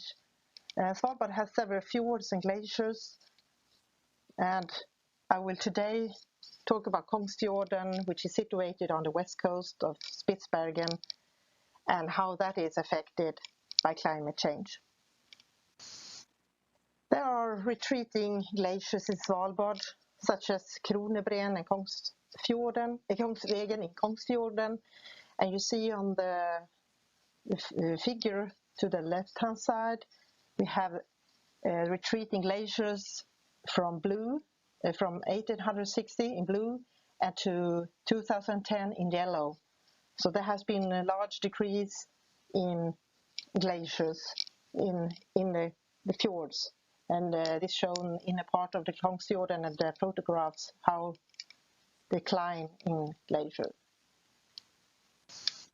There's also fjord circulation in Svalbard fjords, particularly on the West Spitsbergen fjords with the Atlantic water inflow, here shown in the red arrow, which is warm and salty water that entering the fjords and melts the glacier in the inner part of the fjord. And we have the green coastal water, which is a cold current, and the surface water and glacier melt water that is going out from the fjord. That will of course affect the marine system. And we go out every year, both in winter and summer, to collect water, and in winter sea ice. So we use different transportation with small boats, and sometimes we use bigger research vessels, and we collect different carbonate chemistry parameters. From our data, we found that the surface and bottom of FCO2, pH, and aragonite saturation were different in different Svalbard fjords. You can see the figure here to the right-hand side. I will not go into details, but they have different fjord chemistry, and that is due to water masses, different water masses, different sill depths, different glaciers, kind of glaciers, like marine terminating and land terminating glaciers. Some fjords have sea ice with formation and melting. There's also different bedrock composition and biochemical processes that all affect the marine system and the chemistry. So here you see the different drivers in Arctic fjords or Svalbard fjords with how these drivers affect the carbonate chemistry, CO2 fluxes and ocean acidification. And for the first blue, you see a gas exchange in the surface between ocean and atmosphere. But we have also in the inner part of the fjord, we have the glaciers which with the glacier water directly affects the dilution of ions, and that lead to increased ocean acidification. And the fresher water also increases the solubility of CO2, which also results in direct ocean CO2 uptake, and will decrease aragonite and calcite saturations and increase ocean acidification. And there are also other processes in the fjord system near the glacier, with the melting at the surface, which causes stronger stratification of the surface, which can be have effects on the primary production, but also the subglacial meltwater is coming from the bottom of the glacier and it's rising to the surface, which has high concentrations in nutrients and iron and other important chemical constituents which are important for primary production. But they can also have sediment particles that restricts light. So it's all important to know all these processes to understand why they're different in different fjords. So here in Kongsfjorden, we have studied, since 2012, we have studied carbonate chemistry, water masses and drivers in Kongsfjorden, and these two figures show the two contrasting years we found in 2013 and 2014 in July. And we saw clearly the effects of differences in Atlantic water inflow, coastal water and glacier water, and that affected the saturation with a lower saturation of 1.6 in July 2013 due to less Atlantic water and more coastal water, and also more glacier water than in July 2014. We also found that it was larger primary production in 2014, and that resulted in higher saturation than in 2013. So we also, in combination with chemistry, studying the chemistry, we also collect the theropod, Limacina helicina, which we use as a proxy for for ocean acidification, where we compare with our chemical observations and look into the shell condition, and we do that in collaboration with Yamstek, Japan, with Dr. Harada and Dr. Kimoto. And then we found that the total alkalinity buffering capacity and calcium carbonate saturation decreased with increasing amount of fresh water. And we observed the lowest saturation in winter. And to the right-hand side, you also see that with decreasing aragonite saturation, we found it in the gray shaded area. We were already in the limiting the area where of omega, where it can have detrimental effects on Limacina helicina shell. So we are already encountering low aragonite saturation values in the fjord, and particularly in winter. So, but of course there are other processes than freshwater. We have different processes that compete and changes the aragonite saturation, especially in summer. And there are where we have more fresh water and more primary production and CO2 consumption. So there are larger differences between winter and summer, where in winter they have less fresh water and no primary production, but also more CO2. So that will affect the carbonate, ion, and aragonite saturation. So these two processes are important, especially in the inner part of the fjord.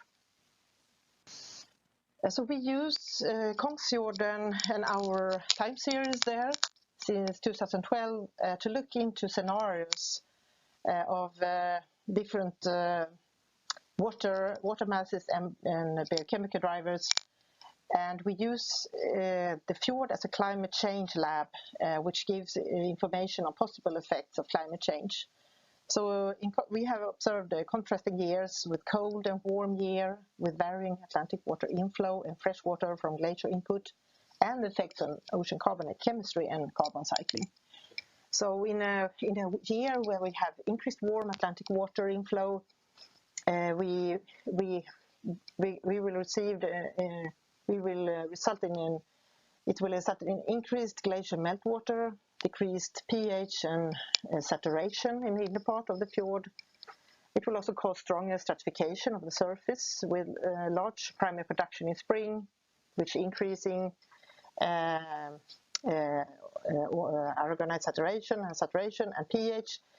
Nutrient replenishment will be restricted later in the summer with decreased primary production and less increased pH and saturation. With another scenario with increased coastal current with water inflow of colder and fresher with also higher CO2, which lowers pH and saturation. And that will also give more sea ice production in winter, which lowers the pH and saturation. Will also cause a less primary production and less countering effects of freshening on pH and calcium carbonate saturation. So, to summary, the Arctic and Svalbard fjords are sensitive to climate change, such as warming, increased glacial meltwater, and river runoff. And that has directly increased ocean CO2 uptake and ocean acidification. Different characteristics in fjord water chemistry due to water masses, sill depth, glaciers, sea ice, cover, bedrock, and biochemical processes will have effects on the system. Changes in the inflow of different water masses and fresh water directly influence saturation, but also indirectly by affecting the biological drivers of the CO2 system. And lowest surface saturation and pH values were observed in winter, coinciding with the highest freshwater fractions and the highest saturation and pH in fall, mostly due to CO2 consumption during primary production. Competing counteracting processes near the glacier front, glacier water decreased saturation by the same amount as the biological effect increased saturation. Overall, we found that increased freshwater supply decreased saturation, pH, and alkalinity. Regional differences in fjord due to fresh water masses, bedrock chemistry, minerals, glacier dynamics, all will show differences in sensitivity for CO2 uptake, ocean acidification effects on ecosystems. And Svalbard fjords are useful as climate change laboratories. Yeah, thanks to contributors in finding sources, logistics, and collaborators. And thanks for the attention. And if you want to contact me and know more about the fjords, you have my email address here. Thank you. Great. Well, we thank Agneta, and don't forget the app. You can send her some questions there. So our next virtual talk is going to be just in a minute, and I want to let you know that we're going to be, I don't think that Mohammed Idrisi is in the room. So we're going to use that time to talk about the OARS, United Nations endorsed program for the Ocean Decade of Ocean Science for Sustainable Development. So I think it's time we can go on to our next talk, which is also going to take us to a new place, back to the Bay of Bengal and the Arabian Sea, from Vineeta Ghosh. Thank you.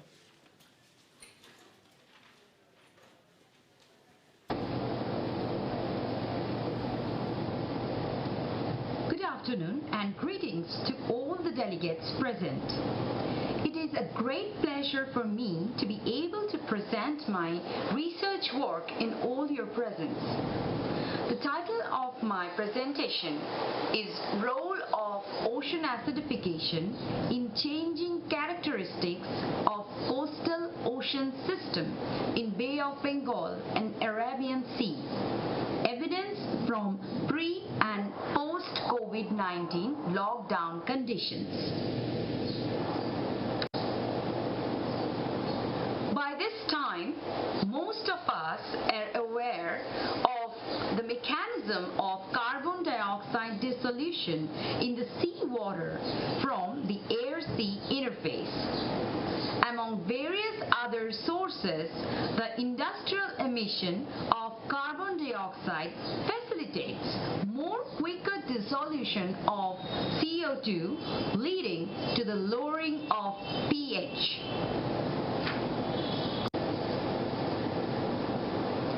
Considering that the pH of seawater have been decreasing at an alarming rate, the United Nations convened a legal framework through its Articles 1 and 194 of the United Nations Convention on Law of the Sea that empower the government to tackling any kind of marine pollutions, prevention and mitigation. This view, the present paper aims to examine that whether carbon dioxide emitted in the atmosphere has a role in ocean acidification, and by using COVID-19 lockdown when the industrial emission of CO2 was closed. Finding the trend of pH in seawater can be considered as a legal evidence to UNCLOS. Two major coastal cities were considered, Visakhapatnam in Bay of Bengal and Mumbai in the Arabian Sea, each with 4 locations and each having multiple set of data which were considered for mean value. And then standard protocols were followed for determining the various physicochemical parameters of the coastal seawater and underlying sediment.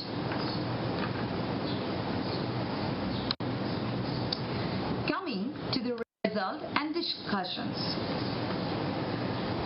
The table shows the data of both the locations with pH and other seawater characteristics, including salinity, surface seawater temperature, sediment temperature with overlying seawater, dissolved oxygen, atmospheric temperature, atmospheric relative humidity, and wind velocity during 2017 to 2021. Figure 1 shows the time series trending of pH and the mentioned characteristics in Bay of Bengal and Arabian Sea during 2017 and 2021.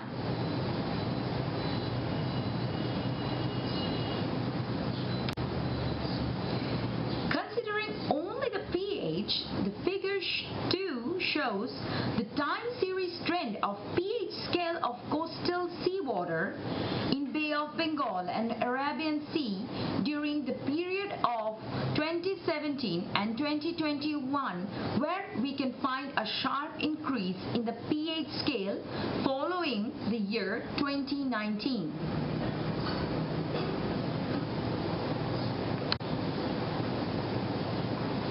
Coming to the conclusion, since the title and objective of the present paper targeted to find out the role of COVID-19 lockdown period in reducing the pH, the data obtained in situ by digital recording shows a little more than 7 pH range both in Bay of Bengal and Arabian Sea during pre-COVID-19 from 2017 to 2019, whereas in the after lockdown period of 2020 onward till 2021, the pH scale has been found to be significantly increasing. Considering all other sources of carbon dioxide release, like microbial respiration, etc., underneath the surface of seawater column and sediment presumed to be at the same rate, from the present empirical experiment, it is evident that during 2020 lockdown period, when the industrial emission of carbon dioxide was almost closed, the onward sharp increase of pH in both the seas indicates the non-emission of carbon dioxide release from industries has led to less production of carbonic acid and preventing the lowering of pH than before lockdown period. Also, the steepness in the graph in figure 2 shows the sharp increase in pH scale in Bay of Bengal and Arabian Sea.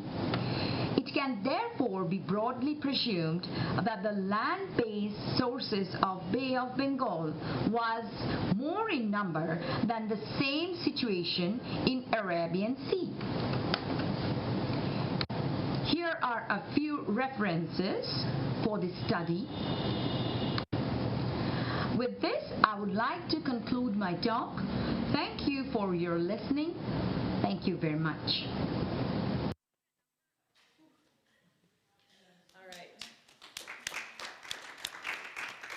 Well, we appreciate the effort that she made to share that with us. So we're a bit ahead of time, and I think we'll jump now to talking about OARS.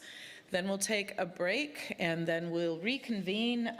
Unfortunately, I think in fairness to Laura, her talk is at 2:45, so we'll reconvene for one talk, and then we'll be back on break again. But we have a really cool 4-minute video to share with you on the break. All right, so we've been talking about Go On and these postcards that you have at your seat and the decade program, Ocean Acidification Research for Sustainability. So there's our logo, and if you click to the next slide, what OARS has done is to, thank you, is to vision 7 outcomes. And we have Kirsten Essensi here, who's a co-lead of OARS, along with Steve Whitcomb and I, to talk to us about the process that OARS undertook to get these outcomes visioned by some co-champions who are leading these, and the community white papers that are now on our website, which are out for community review. And we hope that you will download these and give us your review. So, Kirsten, would you like to join us up here?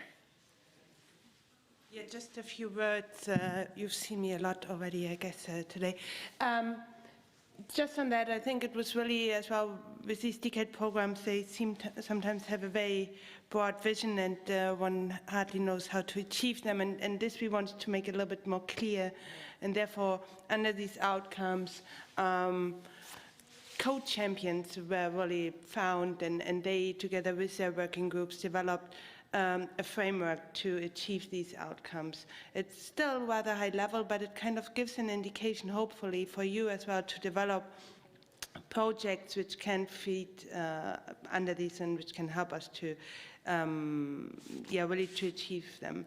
But as this is a collaborative effort, also these white papers can only frame what we thought so far, and we need your input as well to make it really a community effort, which then hopefully can also result in some concrete actions projects for ocean acidification research for sustainability. And you still have a few days. You don't have to review all. You can select one or two which you're more familiar with or where you think you want to contribute. And just a few comments are highly appreciated to then move on. And we also have one champion here, Samantha Siedlecki, for outcome 5. So there are a few running around here and can be approached, I think. Great. Thank you, Kirsten. Okay, so I think we're going to be on break now for 20 minutes and then come back at 2:45. We have a talk by Laura. And then we'll have another break, and such is life. Okay, thank you so much.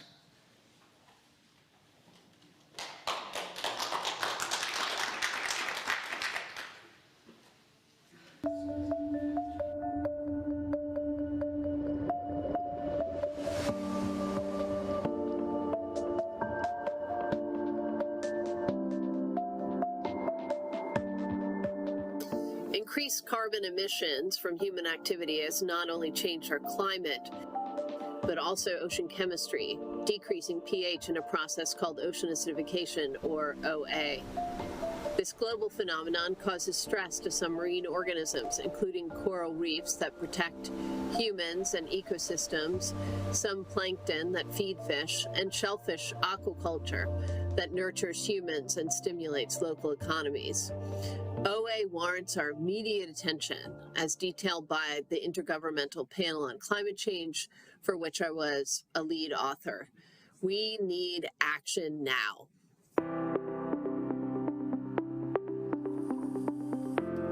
As ocean scientists saw that OA was happening, they realized it was their responsibility to organize to provide high-quality data on OA and its effects. In 2012, they formed the Global Ocean Acidification Observing Network, or GOAN, which now has grown to over 900 scientists and for 100 nations, with 3 goals: to understand OA changes on local scales worldwide, its biological effects, and to facilitate creation of tools to forecast conditions across time, aiding humans' ability to adapt. After a decade of collaboration and partnership, GOAN has raised awareness of OA at the highest levels of international governance, including the United Nations Goals for Sustainable Development, which call for understanding changes in marine acidity. Much more remains to be done. The UN Decade of Ocean Science for Sustainable Development provides a perfect opportunity for that. Therefore, GOAN and its partners defined Ocean Acidification Research for Sustainability, OARS, a vision for the ocean acidification community. We need to enable more people to measure and understand ocean acidification and its impacts in their local environment. This is very important. Here in our blue Pacific, our people and cultures have constantly relied on the ocean and its bounties. need to develop new tools and technologies, working with industries to revolutionize status quo, enabling ready access to increase understanding of how ocean acidification plays out in local ecosystems. We need equitable access to information here in West Africa. And we need to buy time to invest in gaining and applying data in ways that allow humans adapt to changes from ocean acidification most effectively. We need to invest in data not only for now, but also to validate projections of future conditions, allowing climate-smart solutions. In the Mediterranean, for example, we know conditions vary in time and space, and models can help humans anticipate the most important actions to take, much like a weather forecast. We designed OARS to focus attention and action to achieve 7 attainable outcomes. OARS will focus on securing quality data, prioritizing science for action, co-designing ocean observing strategies, gaining better understanding of biological impacts, producing future projections, increasing public awareness, and fostering political engagement. Maintaining the status quo is just not good enough. Not for now, and most definitely not for the future. Please come and work with us to help build the ocean that we all want. The ocean that we all need.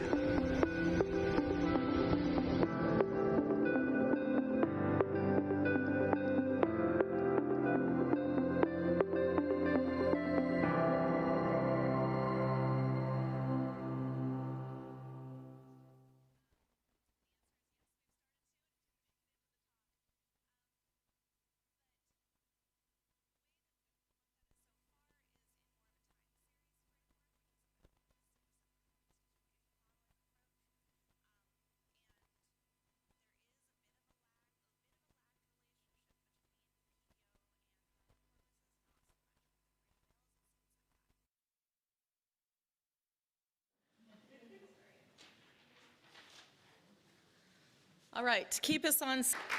Okay, gang, come back after break. We are going to have live people here talking to you. I'm sorry we've had such a string. You don't know when you pick these talks, but when we come back, it's going to be all biology, effects of OA on different factions of biological ecosystems. So please come back.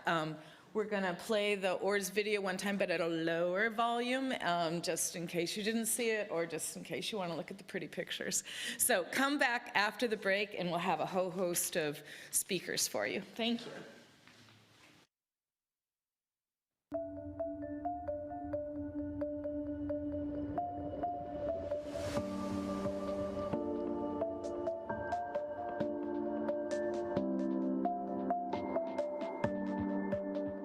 Increased carbon emissions from human activity has not only changed our climate, but also ocean chemistry, decreasing pH in a process called ocean acidification, or OA.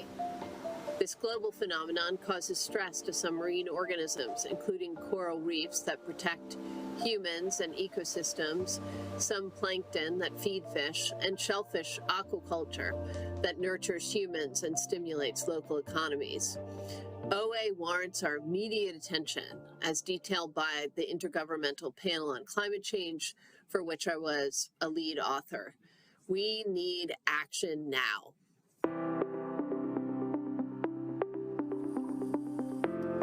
As ocean scientists saw that OA was happening, they realized it was their responsibility to organize to provide high-quality data on OA and its effects.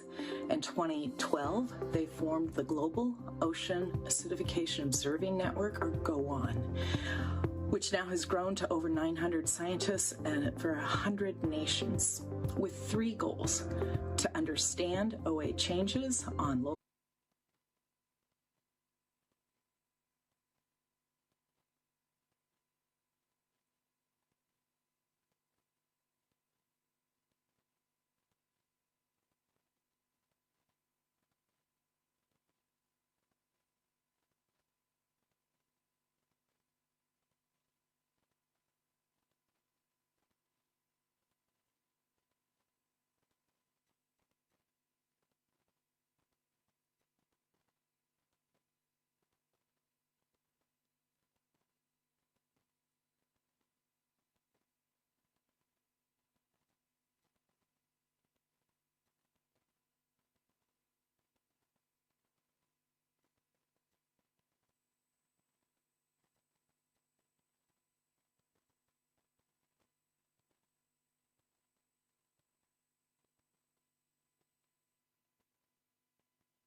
Okay, welcome back, everyone. I guarantee you're going to enjoy this session. It's our last OA session, and it's really going to be focused on the biological effects of ocean acidification.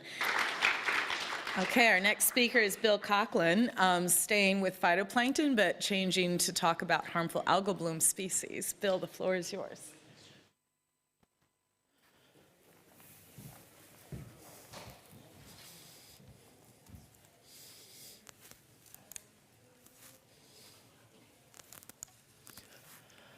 All right, thanks for you people still arriving late I'm still here at the end of the afternoon. I appreciate that.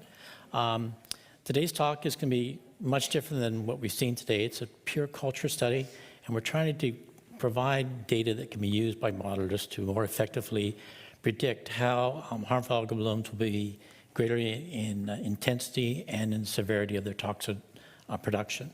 So before I go any further, I want to acknowledge my co-authors, Charles Wingert, Chris Cicada, Brian Bell, all former students of mine, and Vera Trainer, iconic HAB researcher in the Pacific Northwest with NOAA and now is at the University of Washington. So the objective of today's talk is to demonstrate how ocean acidification affects the specific growth rate and the domoic acid production of two different diatoms that are very common on the west coast of North America, Siedlecki australis and Siedlecki multiceres. Now, you've all seen slides like this already today. Both isolates, or both cultures, were isolated from Monterey Bay, which is in Northern California, which is right on the California current system, which, as you know, is an eastern boundary upwelling system, or episodic upwelling system. And what we've seen already today is that, of course, this area is already experiencing a lot of pH decline. At the Oregon-Washington border, even at the surface, as low as 7.4 at times. And so this is all from Dick Feely's group, some of the earlier studies. And so it's an area that has pH declines. It's also an area that has many Siedlecki blooms. And this is just an example of the 2015 bloom, which is probably the largest toxic diatom bloom ever recorded, and where we had an unprecedented levels of particulate domoic acid all on the coast from just north of Santa Barbara right into British Columbia, Canada. And these are just a few pictures that were taken during the bloom. That's a zooplankton net of from the cod end of a zooplankton net of Siedlecki. That's how brown it was. So it was a massive bloom. And as I said before, there's many different Siedlecki species on the west coast, but the two most problematic and the most toxic are australis and multiceres, and that's going to be today's talk. So we know the toxic effects of domoic acid are pretty severe in birds and mammals, including us, and the mode of toxicity is through the consumption of filter-feeding organisms that have fed upon Siedlecki. And of course, it's the particulate domoic acid that's important because that transports up the food chain. So anything that eats the filter feeders is also contaminated. If we eat that, we're going to get sick. So there's two factors we want to be concerned about. The environmental factors that actually control or enhance the growth of the cells. And so there's more cells in a given time, so you actually get a bloom, a phytoplankton bloom, and also what makes it a toxic bloom, because these are toxigenic diatoms that are not always produced in domoic acid.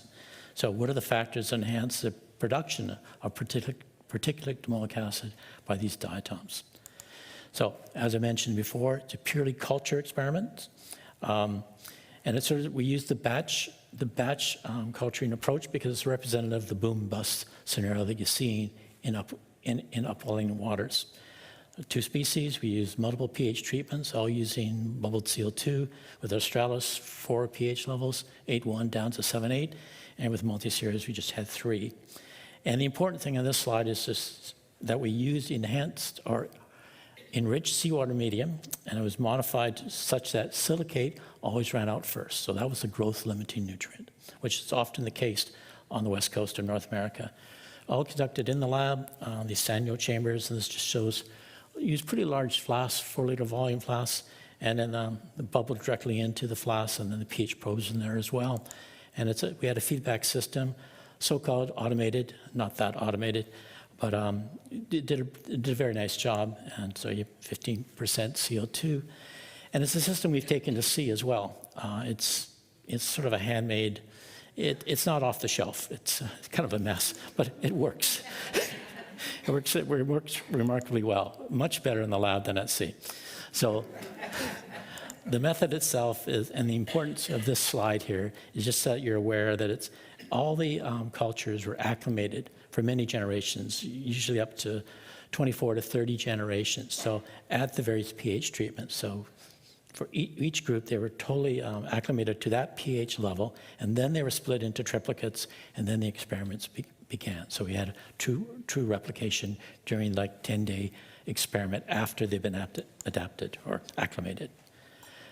And this slide is just to emphasize that silicate was a growth-limiting nutrient, and over time, of course, we would have the beginning of the experiment, we'd have the exponential phase where they were nutrient replete, fast-growing, and that would move on when they ran out of silicate into the stationary phase where they were growing very, very slow. And we measured toxin throughout these periods, and then we normalize that to the cell density, we get toxin per cell or cellular DA. First thing to know about this is specific growth rate as a function of pH, there's no change, okay? They're identical from 8.1 down to 7.9. It's not until we get down to 7.8, pretty dramatic pH decline, that we get a drop in the specific growth rate. And this is not what others had seen before. So no really noticeable effect of pH until you get to a very low level of pH. Now, being a harmful algal bloom species, we're not just concerned with specific growth rate, but the production of DA. I won't go into the biochemistry of domoic acid, but it's a very potent toxin, and it's a secondary amino acid, so it needs nitrogen. The importance of this slide is here is just to mention that we measured both particulate DA and dissolved DA, and we used the ELISA technique. And as you're all aware, DA is human exposure risk is pretty important. For the Pacific Northwest, both commercial and recreational fisheries are worth millions of dollars. And of course, our tribal harvesters who are harvesting shellfish year-round, they're not at high levels of DA, but they're still consuming shellfish that is contaminated, but a low level of DA, and we really don't know what the long-term effects of that are. So with dissolved domoic acid, during the exponential phase, the pH has no effect, and dissolved domoic acid is pretty low. In the stationary phase, you have more domoic acid, but again, pH has no effect. So it's not a big deal with dissolved DA. When we get to particulate DA, during the exponential phase, statistically identical. Once we get to the stationary phase, though, down to 7.9 and 7.8, we do get a statistical enhancement in the particulate domoic acid per cell. So that was what we thought might happen based on other studies. It was crystal clear here. So during nutrient replete, fast growth, pH has no impact. When they're stressed by nutrients or a nutrient, then you get enhancement of particulate DA. So how's that increase the toxic risk in the coastal ecosystem? Well, it doesn't affect the specific growth rate until it's very low pH, but it does increase particulate DA when they're limited by nutrients. So moving on to multi-series, which is the other problematic Siedlecki species on the West Coast. Same type of experiments, just wanted to emphasize growth-limited nutrient and silicate. Everything else is kept at optimal concentrations. We infer the specific growth rate just like before. We find, in this case, once again, specific growth, pH has no effect, okay, at the whole range from 8.10 to 7.8. When we go to compare this with done by other people around the world, it contrasts what we saw. And there's very little that's been done on Siedlecki. These studies here, fraudulenta is the only other Siedlecki species that's been studied extensively on the West Coast, and it was a Southern California isolate, and they showed an increase in specific growth rate with pH. And we, of course, didn't see that. And they also saw those multi-series, but that was an Atlantic strain. And we compare with some recent work with one of our colleagues, Vineeta Ghosh, when she was doing her PhD work in France, and she found no effect, positive effect, or negative effect. So, take-home message is it's not a common response. It's all over the place. And then when we look at domoic acid as a function of growth phase, again, we've got the exponential phase, and we have the stationary phase, multiple days, and most studies in the past, they've done one sample in the stationary phase, and it's very, very You can't do that, and I'm guilty of it as well. But when we do that, we can measure total domoic acid, normalize it to the cell concentration, and you can see it's highly variable. Okay, and this is just showing the example of the control at 8.1. And put all the data together, which I'm not going to show it all to you, but in the late exponential phase, pH has no effect on particulate domoic acid. First day stationary phase, you would think there might be an enhancement there at the lower pH levels, but these are means with plus or minus standard deviation. It's not statistically significant. So again, no impact. Second day, no impact of stationary phase, and even on the third day, the blue bars there. In fact, it's actually going down on 7.8. So that's not what we expected, but that's the data doesn't lie. And the other thing we did, and no one's done this before, which was kind of surprising, is no one actually measured the rate of production, because you have to do it multiple times to do that. And we've done that here. It just shows it in the numbers at the bottom of this plot. And there's actually a decrease in the production rate when you get to the lower pHs. So we may not have a problem, which would be good. But I think we do have some issues. And the other thing that has been ignored in the past, and we can't ignore it, is that the phase of the domoic acid has to be considered. When they start to run out of nutrients, they go from having plenty of particulate domoic acid, they lose that to the dissolve phase. The dissolve phase doesn't make its way up the food chain. So we have to be very clear when we're talking with our modeling colleagues what we're talking about. Not total DA, or are we talking about particulate DA, dissolved DA? We have to be much clearer and make sure they know the time response as well. So to conclude, increasingly acidic seawater, it may or may not influence growth rate or production of DA, depending on the species, depending on the strain of species. OARS work in France. We only found the effects of pH noticeable in the nutrient-limited stationary phase.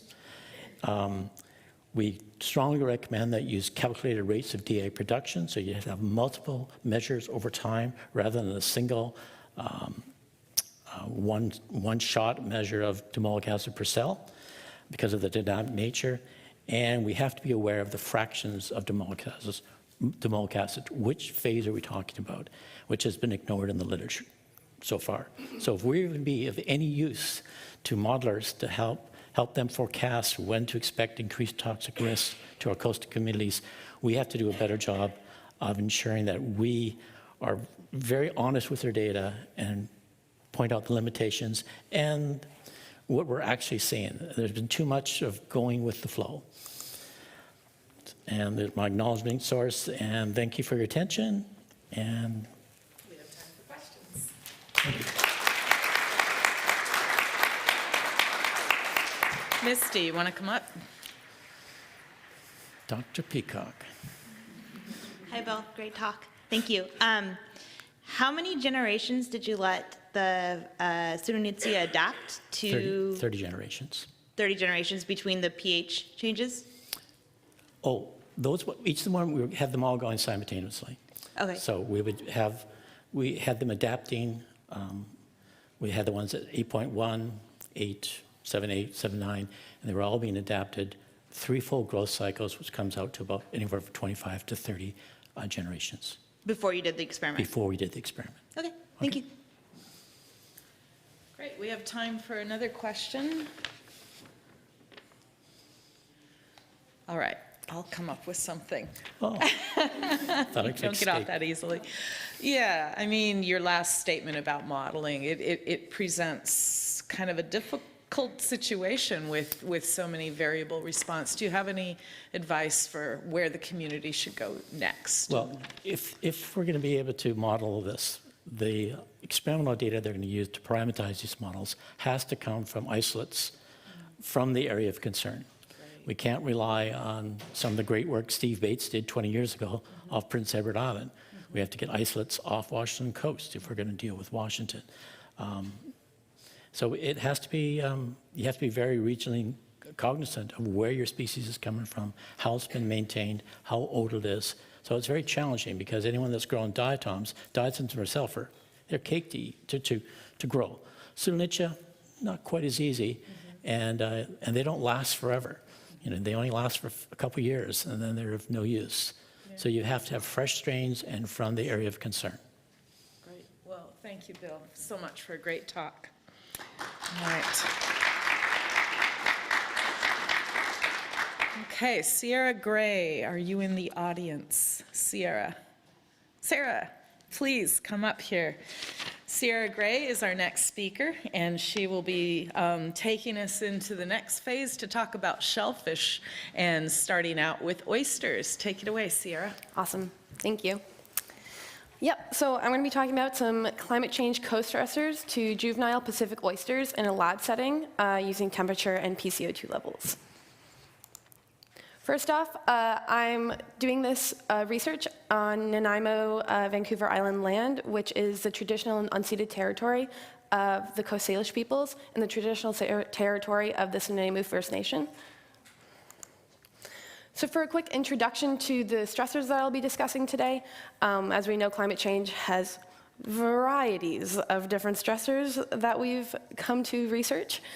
Today I'll be discussing temperature and PCO2 levels, where warming is what I'll refer to it as. So it's atmospheric and oceanic temperatures rising, and then ocean acidification is atmospheric carbon dioxide being taken up into the oceans, which ultimately creates a more acidic environment. So a high PCO2 level is a parallel decline in pH.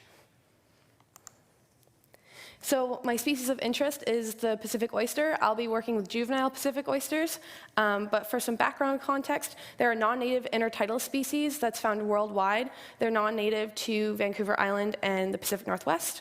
They're a very prominent aquaculture species, and they're very important in Canadian aquaculture. And they are really robust little guys, and they are really resilient.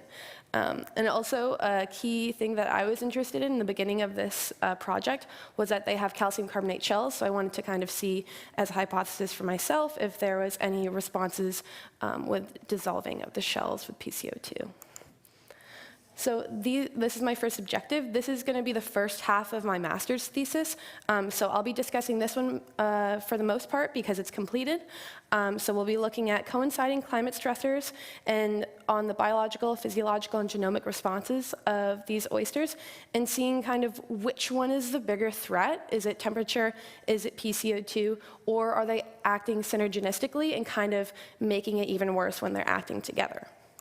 And then I'll briefly discuss my second experiment that I'll be starting when I go back to Canada in May, looking at potential biomitigation strategies and using specifically integrated multi-trophic aquaculture with sea cucumbers and sugar kelps along with juvenile Pacific oysters to see if there's any sort of mitigation with PCO2. But first, I'll discuss the experimental conditions in my first experiment. So what we decided on was a high temperature of 20 Celsius and an ambient temperature of 16, and a high of 1,000 and 400 as our ambient for PCO2. And these were chosen through the high scenarios being from the doomsday scenarios of IPCC, looking at a 4 Celsius jump into 2100. And then also ambient scenarios were determined with an average of 3 years of regional summer data from 2018 to 2021 in the Salish Sea. So yes, just keep in mind these are at summer scenarios, not in the wintertime. And also with the corresponding Scripps Keeling curve at the time for the ambients. So a little background of where I'm doing all of this. As I said, I'm in Nanaimo, British Columbia. I work for Fisheries and Oceans Canada, and we work in the acidification focal lab. So you can see there's a lot of tubes and a lot of wires. We have a great informational video if you're interested in it, but I will discuss some pretty major key points that are important with my research, is that because it's completely an automated system, we were able to manipulate the different temperatures and PCO2 levels so it would be constantly at the same time. And because of that, we weren't able to randomize the orders of the experimental tanks because each experimental tank does have its own header tank. So that's an experimental tank on the bottom, and then on the top, each experimental tank is right there. And then it has its own water coming right down from the header tank. So that's where our gas is coming in, and then it's coming down. So for a little bit of an easier aerial view, I made this graphic. So as you can see, the ambient temperature is the blue shade right here. So that's 16 Celsius temperature, and then over here is 20 Celsius. And then we had high PCO2 and ambient, so that's how we indicated our 6 replicates for the treatments, i.e. why we couldn't have it completely randomized in the lab scenario. So each bucket was a classic white 5-gallon bucket, as we know in Levin Marine Science. And we had, like I said, 6 buckets for each treatment, and each treatment held 20 to 24 oysters per. And also the experiment was a duration of 4 months, or 16 weeks. So we wanted to kind of see in a long-term scenario, whereas we've seen a lot of work with acute marine heat waves, so we kind of wanted to see some differences with that. For some context, these are our oysters on the day 1 of our long-term exposure treatments. So they're very tiny, they're very small, so that's how we were able to fit 20 to 24 in each one. There was 1 of these in each of our 5-gallon buckets. So here's some variables that I analyzed. First one that immediately came to mind was when we were running the dissections, we looked at visual observations of the oyster's health and quality, specifically tissue quality and shell integrity, along with organ definition and abductor muscle strength. Along with that, for our metric for oyster health, we used condition index. So we did 1 randomly selected oyster from each bucket, and then we used the Hopkins formula for condition index, and then we took a bunch of different measurements for shell height, shell width, length, along with that. And then our second kind of sample that we did was gene expression, so specifically in energetics and heat stress focus. So we're continuing that, so we're finishing up our qPCR analysis right now. So again, there was 1 randomly selected per bucket, and we used gill tissue for this. So here I have my condition index results. So our first initial reaction when we saw this visualized was we kind of saw an inflection point looking at week 6 and week 8 in regards to temperature and lower PCO2. And we kind of saw this trend go throughout, seeing that the high temps were making condition index smaller. So we're thinking, interesting. I wonder what that's going to show up in our stats analysis. So we did a 3-way ANOVA because we wanted to see the relationship between time, PCO2, and temperature. So we assumed there was going to be potential effects of temp and PCO2 week 6 and onwards. However, significant differences through our 3-way ANOVA analysis showed only week 6 and week 12 were significant for temperature, and week 12 was only significant for PCO2. So because of that, we're really interested in the gene expression results from those weeks. Of course, we're going to run it all because we want to see what is actually happening in there. So here's some of those visual observations I mentioned. I feel like this is a really great tool to use, especially with farmers and stakeholders, to try to show them what's actually happening, because if you're just looking at an oyster, you may think, oh, it looks great. But on the flip side, when you look on the inside of it, it's not doing too hot. So as I show here, we have 20 Celsius and 20 Celsius, regardless of PCO2, so 400 and 1,000. So as you can see up here, the shell immediately looks much thinner. And if you can see here, there's some cracking over here. And you can also see that the shell is much larger than the tissue itself. So we were assuming, me and my colleagues, that there was some mantle recession that was happening and possibly some energy allocation in the mix, which is what I'll be really looking at in gene expression as well. And then you can see over on the flip side, the 16 Celsius and 400, so ambient across the board. You can see there's a lot better shell definition and shell integrity, along with tissue quality. You can see that there's a lot more, the mantle is more defined, and also the tissue, you can't tell, but they were really slimy, which is not a good indicator. Yeah, and along with the 20 Celsius ones, there were very weak abductor muscles. These were in week 12, and this was in week 16. And you would expect that they would be a little stronger as they're continuously growing, but that wasn't the case. So for a summary, a big part that was really surprising for us as well is that there were no mortalities throughout the entire experiment. So some things that we're thinking about in the future is seeing how long we can do this long-term stressor experiment and seeing if there is some mortality 4 months or after, seeing as how at 20 Celsius they were still alive, but you could see a quality decline as well. And how the general condition index trends indicated that there was lower condition index as a quantification in high temps and low PCO2 trials, whereas significant differences, as I discussed, were only found in week 6 and 12 for temperature and week 12 for PCO2. And that visual observation suggested that tissue quality was negatively affected by the temperature treatments, but to solidify that claim, we're obviously going to be doing some gene expression analysis and hoping to go from there. And hopefully I'll be having those qPCR analyses done in the next few months. However, I'm running 60 plates with 14 genes of interest, so it's going to take quite a bit of time. And like I mentioned earlier, we're hoping to get this mesocosm experiment started in May. So looking at those 3 species and seeing if there's any potential biomitigation strategies that we're going to see, because if that's the case, it's going to be a win-win situation for both the aquaculture farmers along with the organisms, because it's going to be a better quality of life. So a big thank you to the coordinators of this and the volunteers that helped put the conference together. It's a great conference. You guys did a fantastic job. And also to my funders and some major helpers that were at the DFO station. And thank you.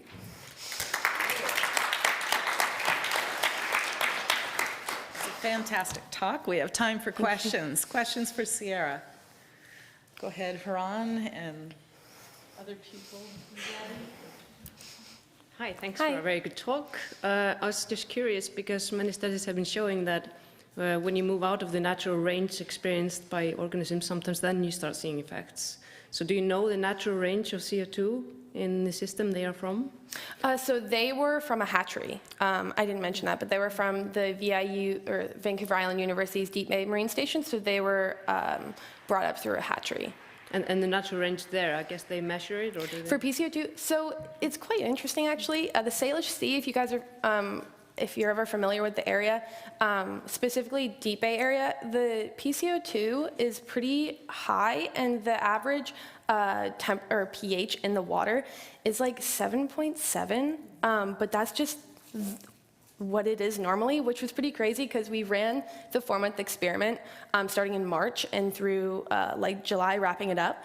And we had to, because it was an automated system, we were constantly seeing the pH change over time, and we were having to put more air into it to rise the pH when the actual like water that was coming in through Departure Bay, where we're located, was starting to get lower for our ambient pH. So they might be seeing much lower pH in nature. Yeah, exactly, yeah. Great. We have time for another question. Was there another question? Come on up, Yumeng. Thank you for the presentation. It's very interesting. We will have very nicely and clearly presented. It's really nice. Thank you. I kind of have 2 questions. The first one is about like a shared integrity. Like I have checked a lot of literature use like the word like a shell integrity, but like have you ever like quantified like what is kind of a shell integrity? Yes. So we're also currently working on shell morphometric data as well. We're going to be doing some stable isotope analyses on that. I've been on the gene expression side of things, and my colleague is doing the shell morphometrics. So we're still working on that, but we're hoping to have some interesting data on that as well. Yeah, if they have specific data to illustrate it, that would be great. And another thing is that, so for your result, you show like the conditional index for like each week pass, so it kind of changes a bit. So I'm wondering why you use the parameter of conditional index, because like, so like temperature and also PCO2 can be the parameters to affect the conditional index, but also like the oyster itself, it has some like intrinsic like factors. For example, like especially you're using the juvenile of the oyster. So for juvenile oyster, like they might allocate the energy to grow the shell first, and then for more about the meat after the adult stage. So I'm thinking, have you tried to see like other parameters other than the conditional index? We're looking into it, so that's a big thing. That's why I was saying there's some sort of energy allocation bit to it, where they were prioritizing the shell growth rather than the tissue quality itself as like a survival of the fittest situation, I was thinking. So we're hoping with the mesocosm experiment, we're only going to be manipulating the PCO2, so we're going to have an ambient temperature of 16 the entire time. So we're hoping to see if we'll be able to see condition index differences in that way, rather than being able to decouple the two of them with temp and PCO2. Okay, that makes sense. Yeah, Thank you. no problem. Great, thank you. No problem. Wonderful. Thank you so much, Sierra. I predict good things from your master's project. Our next speaker will also be talking about Pacific oysters, but from the other side of the Pacific Ocean. Unfortunately, it is a virtual talk because Masahiko Fujii couldn't be with us as originally planned, but if we can play his talk, that'd be great. Masa. Hello everyone, I'm Masa Fujii from University of Tokyo, Japan. Today I'd like to talk about observed and projected impacts of coastal warming, acidification and hypoxia on Pacific oyster farming. Case studies in 2 sites in Japan. Recently we launched several monitoring sites for ocean acidification in the coastal regions in Japan. So far 26 sites. Today I'll focus on 2 sites, one in Hinase in the western part and the other Shizugawa Bay in the eastern part. Both of the sites are very famous for their Pacific oyster farms. So we anticipate the impacts of ocean acidification on oysters in the future. Modeling. For monitoring, we did a continuous direct measurement of the temperature, salinity, dissolved oxygen, and pH. Alkalinity and dissolved inorganic carbon were obtained from the water sample taken every 1 through 3 months. Aragonite saturation state, omega aragonite, was calculated from the observed temperature, salinity, alkalinity, and DIC. For modeling, we developed and used combined physical biogeochemical model. And this is used for mainly for future projection. And target year for future is 2090s with IPCC 5th assessment report, RCP the 2.6 and 8.5 scenarios. We introduced several thresholds for Pacific oyster in response to environmental conditions, ocean warming, acidification, and hypoxia. For ocean warming, previous study shows that it may be possible that due to rising the water temperature, spawning season will be longer in the future. So that means earlier spawning start and later spawning end.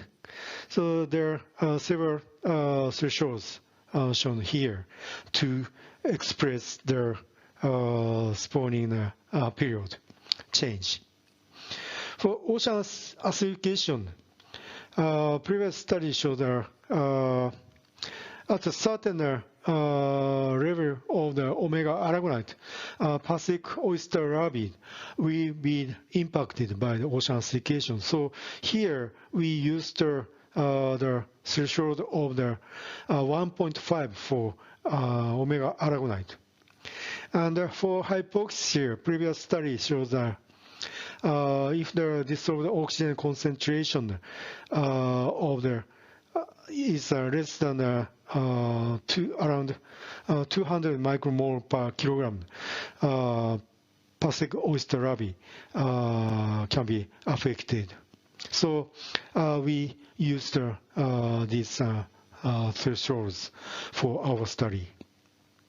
Let me move on monitoring results. The figure shows time series of omega aragonite from August or September 2020 to the end of the 2021 in Hinase and Shizugawa. So you can easily see the omega aragonite changes largely with time, and especially in Hinase, sometimes the omega aragonite value was less than 1.5 as a threshold for Pacific oyster larvae. This is our first reported omega aragonite below the threshold in oceanic oyster farms in Japan. And such a low omega value sometimes appear during the spawning period, followed by the larva stage. And the possible causes of the abrupt drawdown of the omega aragonite, we consider two reasons. One is fresh water discharge from the rainfall and the rivers to the coasts. The other is CO2 increase enhanced by dissolution or organic matter from rivers. Let me move on future projection. The figure shows again the time series of the pH and omega aragonite in Hinase and Shizugawa. The black line shows the present simulation, and blue and brown dotted lines show the future projected results with RCP 2.6 and 8.5 scenarios. It's obvious that in the future, by the end of this century, both pH and omega aragonite, the value is lower, especially with the RCP 8.5 scenario. And in the Hinase, by the end of this century, omega aragonite value is permanently below the 1.5, and even in Shizugawa, the value is partly less than 1.5 in some seasons. So in the future, we may anticipate the severe conditions for Pacific oyster larvae. But in a real, the other environment change may occur in the future, especially the coastal warming. So as I told before, ocean warming may alter the spawning period, the longer period with a higher water temperature.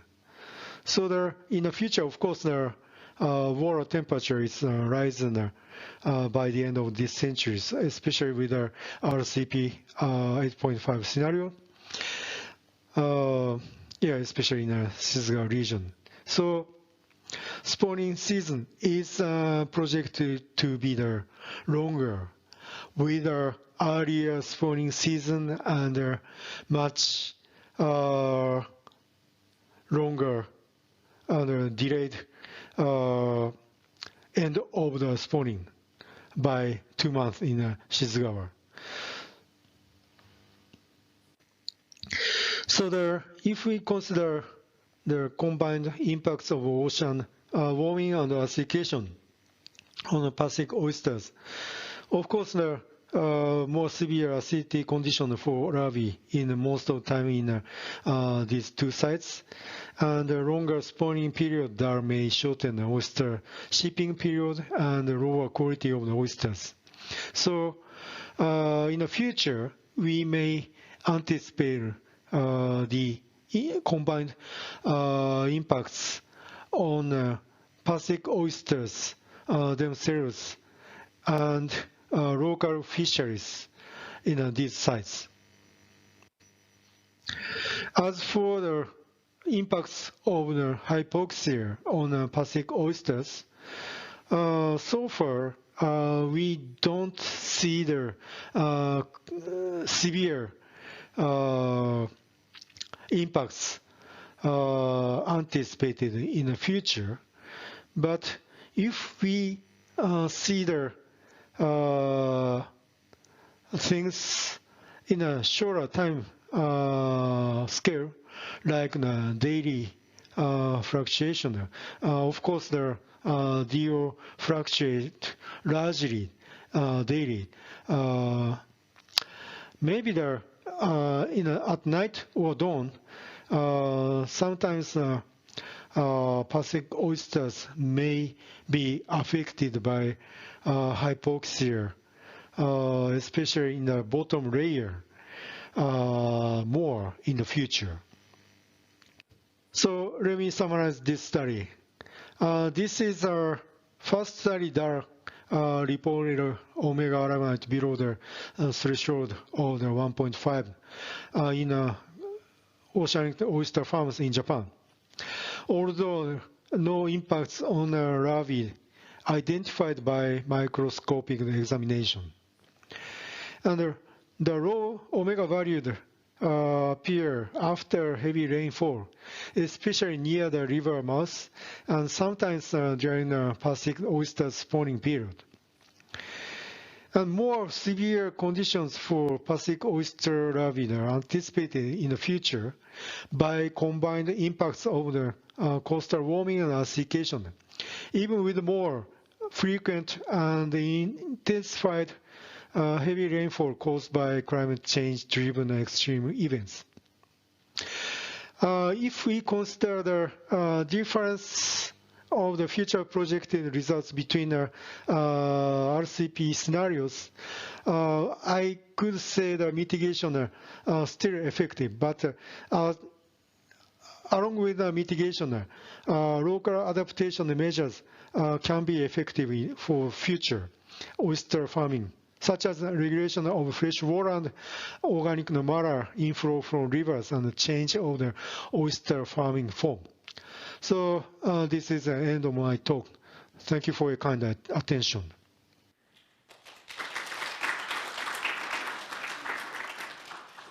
All right, that's great.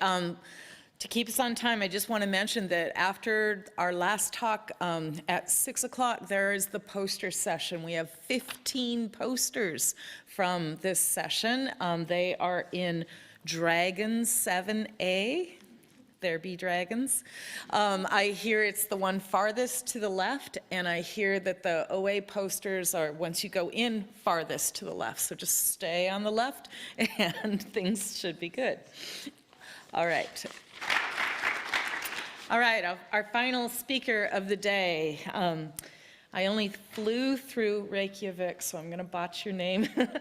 Hrönn Egilsdóttir, to talk to us about a really exciting topic. Take it away. You did really well with my name. It's a common problem for Icelandic people that people cannot pronounce their names. So thank you. It was very well done. So here you have a group of Icelandic people. All the women are called something dóttir, and the men are called son, because we name after the first name of the father. So, sometimes the mothers. So hence the common types of names for the men on the talk, and then I'm a dóttir. So, enough about names. Let's talk about labs. So it was really interesting this morning. Thanks for giving me the opportunity to give this talk. It's more kind of going to be on the lines of a sales pitch than an actual science talk, but I hope I can convince you to work with us in the future. So I'm presenting a new laboratory to investigate the impact of multiple drivers on ocean life that we are finishing building in Iceland. I'm at the Marine and Freshwater Research Institute, so this laboratory is actually at the aquaculture research stations that we have in Grindavík in Iceland. But I'm going to start with talking about the major challenges. And preaching to the choir here, everyone know we have multiple stressors. So we don't have only ocean acidification, we don't have only temperature increase, we have a wide range of problems or stressors or drivers in the ocean. And this is a huge problem in science, or for us to understand what's happening. How can you tweeze this all against each other, and how can you understand the interacting effects of all these changes? What I also want to stress here with this slide is that it's so fun to hear about India this morning, because they have just different types of issues and different types of stressors. Then you have a country like Iceland with 300,000 people on an island. We have less eutrophication problem than many other countries, so that's not a big problem. Invasive species, yes, we have chemical and plastic pollution, but much less than most other countries, right? We have a very interesting country. I'm just going to jump a bit forward. We have an interesting country because we're on the border of the Arctic waters to the north and the Atlantic waters to the south. So we have a huge variation in temperature. And actually, we're not seeing warming in our waters yet because there's just so much variability in our system. However, what we are seeing really well, and better than most other countries, is ocean acidification. So we have two of the longest ocean acidification time series stations in the world since 1983. And they are showing, and I failed in putting the graphs here, sorry, but they are showing very clear ocean acidification. And it's also deep sea formation that's happening in this area. So we're seeing deep sea ocean acidification at 1,700 meters north of Iceland. Aragonite dissolves. This is moving up about 13 meters per year now, and by the end of the century, aragonite will probably dissolve completely north of Iceland by 2100. So the changes are enormous, and they're happening very fast. And how do we deal with that? We're a country that utilizes the ocean. A big portion of our economy is about the ocean and the ecosystems. So we need to know what's happening, and we need to do a better job of understanding what's happening, what's important, and how the stressors are affecting our ecosystems. So I'm going to jump back. So what we're really looking at in Iceland, yes, we're seeing some changes in temperature, obviously, but there's a lot of variation in the system again. So what we really need to understand is ocean acidification, how that is affecting our systems. We don't see that much decrease in oxygen saturation or concentration. So this is not a big stress problem in these waters. So again, we really are worried about ocean acidification first and foremost in this region. What we really need to think about as well is other drivers, because, and I put a local versus a global, because often we can better affect the local drivers. So can we do something about the local stressors or the drivers to limit the impact of ocean acidification in our systems? So this is Iceland. It's in boundary layer. These are the temperature. It's a new image from this winter, and the objectives we have. Whoops.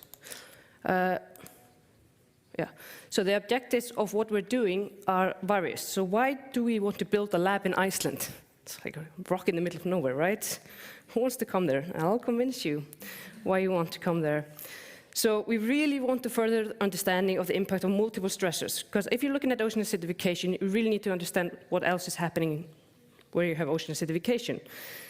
And we really want to increase the capacity for multi-methodological research, multi-method research, because what we're really good at our institute is monitoring and observational science. But we want to really put it into context by being able to do experiments on the site to really understand what we're seeing. So using different methods together to really reach as close to the truth as possible. So we want to really enhance, in general, research capacity in Iceland through training and collaboration. It's a country of 300,000 people. I'm still kind of the ocean acidification biologist in Iceland. We're training one another, but we're few, very few, right? So we really need to increase our capacity through training, but also through collaboration. So something like this lab, could also really help us to do that. And it's really great for training young people to understand what they're working with when they work with ocean acidification. And we want to work more with stakeholders. So stakeholders often, like we saw in the talk before, they have scallops or oysters or whatever. Not oysters in Iceland, but scallops, yes. What is the aragonite limitations of the larvae in Iceland? We have no idea, but this kind of lab can really help us to understand. And this can be really, really relevant information for all the stakeholders. So, that's the purpose. So why Iceland? This is a photo I took of a volcano we had erupting a couple of years ago during COVID. It really helped with the spirit of people to have a hike to go to and see a volcano. So the reason I put this image on is it's about 2 kilometers. This volcanic eruption was about 2 kilometers from the research station I'm about to present to you. So you could look at the windows, your eruption, and then do your lab work. Pretty nice. So why do you want to work with that in Iceland? We have these contrasting environments. You can actually go up north, collect low organisms from Arctic waters, and being in the south and collect from more warm North Atlantic waters. And it takes about 5 hours to drive north. So you have contrasting environments to work with, so you can look at different populations. Lots of opportunity. We have abundant fresh and seawater, so lots of seawater, obviously, but also we have a lot of freshwater. We have the most amount of freshwater in the world per people. So we also have geothermal energy. So our heating prices have not gone up in the last few months because we have geothermal energy that heats our houses. And we also have geothermal energy to work within the lab. So the running the lab is actually really quite cheap. So because we have geothermal energy, I just squeezed this slide and this story in there because I think I need to present it somewhere.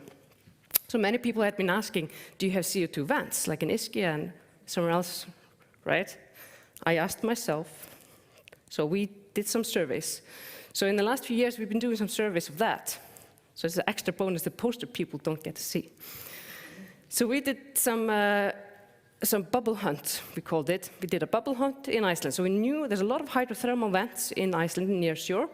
And we decided that we wanted to know if any of them can be used for ocean acidification research, like in Italy. And so we mapped all the vents that we knew were some bubbles, and then, they reported a lot of bubbles here and there. So we actually mapped out those vents and went both diving, scuba diving, free diving, lots of fun stuff, basically. The sad story is that none of the vents had enough bubbles to really change the waters. And usually in Iceland, you have quite exposed sites. So there's a lot of exposure. So you had some bubbles, yes, but we weren't able to measure any pH changes in relation to the bubble flow. So far, no, we don't. So we can't use any, that was kind of the idea, to have a system and everyone could come and work with that. So no. However, we have many other things, like I just mentioned before, geothermal energy, and actually we have a really cool aquaculture research station as a part of the institute. So we thought we have a lot of knowledge there and a lot of equipment, so we can use that.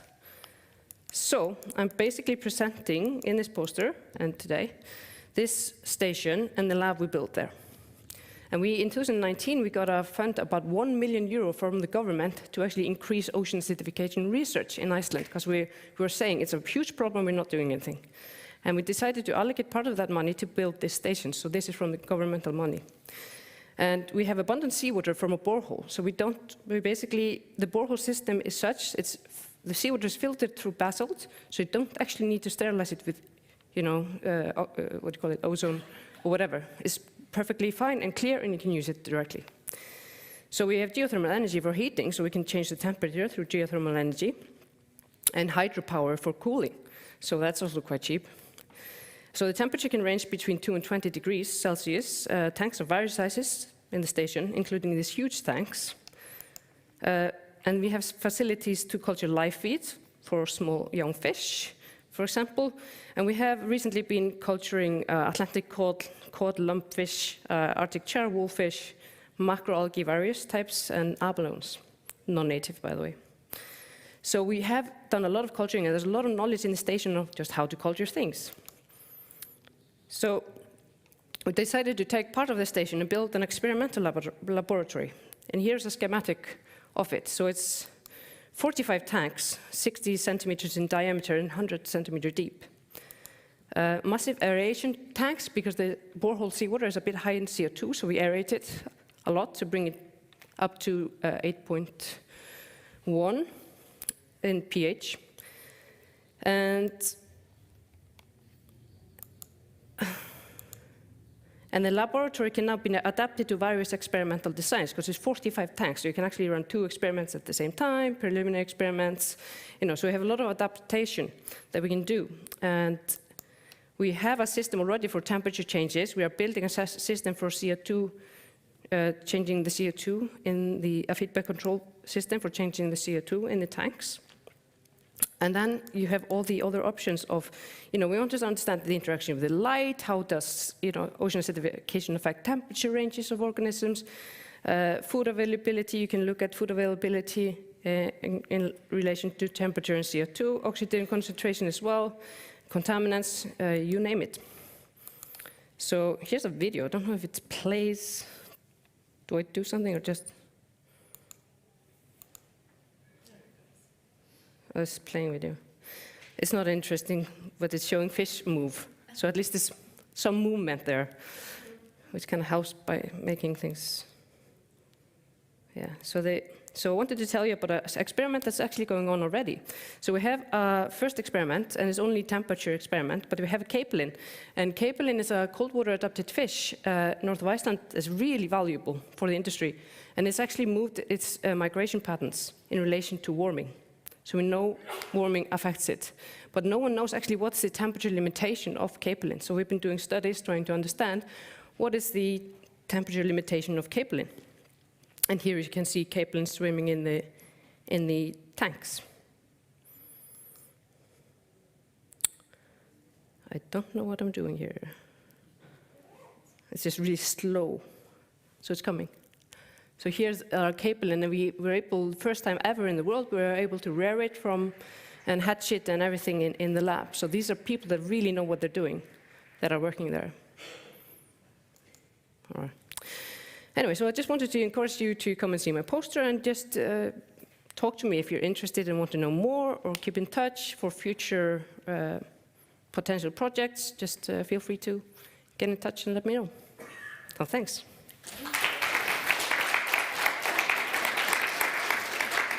We have time for one question. Yes, Kirsten. Yeah, great talk and great to see really what you're building there, and also really having a station where where OA impacts will be the predominant, because that is sometimes where we just fail to really identify this is caused by OA, and it's a little bit selfish saying that, but we just published as a group as well a paper about biological observations in the outside and what we think traits could be which would be unique for OA, and I think it would be a great start as well to prove this concept in your area and at your station, because you probably have the data, but just maybe using some of the principles outlined in that paper, I think it would be great. Yeah, and I think we definitely need collaborations with people who are thinking along those lines. And I want to add, we also are always measuring the natural variability from the places we take the organisms to understand the natural range and how much. I try to exceed that range in the laboratory experiments. Sounds fantastic. One more question, yes? It's very far away. You have to come all the way. It's like any day. Just tell them. Hi, nice to see you. Nice to see you. Yeah. Well, it's the obvious question. We don't want competition between the Azores and Iceland, but are there ideas to to be able to conduct experiments under pressure, because the deep sea is right there. I imagine just outside the building and the facility. So it would be nice to complement what you already have to the capability of conducting experiments under pressure and to evaluate the impact of acidification and climate change on the deep ocean and those animals. That sounds so much more complicated than what we already have. So under pressure, no. I've thought about it myself, having dwelt in the deep sea a bit as well, but it's a level of complication that then needs to be addressed by a group of experts that is not me. Thank you so much. Well, you've convinced me. I look forward to visiting. So just really quickly, we always say ocean acidification is a global condition, but it's acted out differently locally. And we really heard that through the talks. And what does that require? That requires that we are a community working together. And that's why Go On was established, bottom up from the scientists, and so many Go On members are here. If you don't know anything about Go On, pick up one of these postcards, check it out, become a member. We now have a new network for early career ocean professionals that's just starting, and also we mentioned our UN Decade program, OARS. We have community papers out for review, white papers, that we really want everyone's input. If you weren't here to hear about that, come on up, talk to Kirsten, talk to me, talk to Katarina. And, and I just want to say thank you to our audience and thank you to all of our speakers today.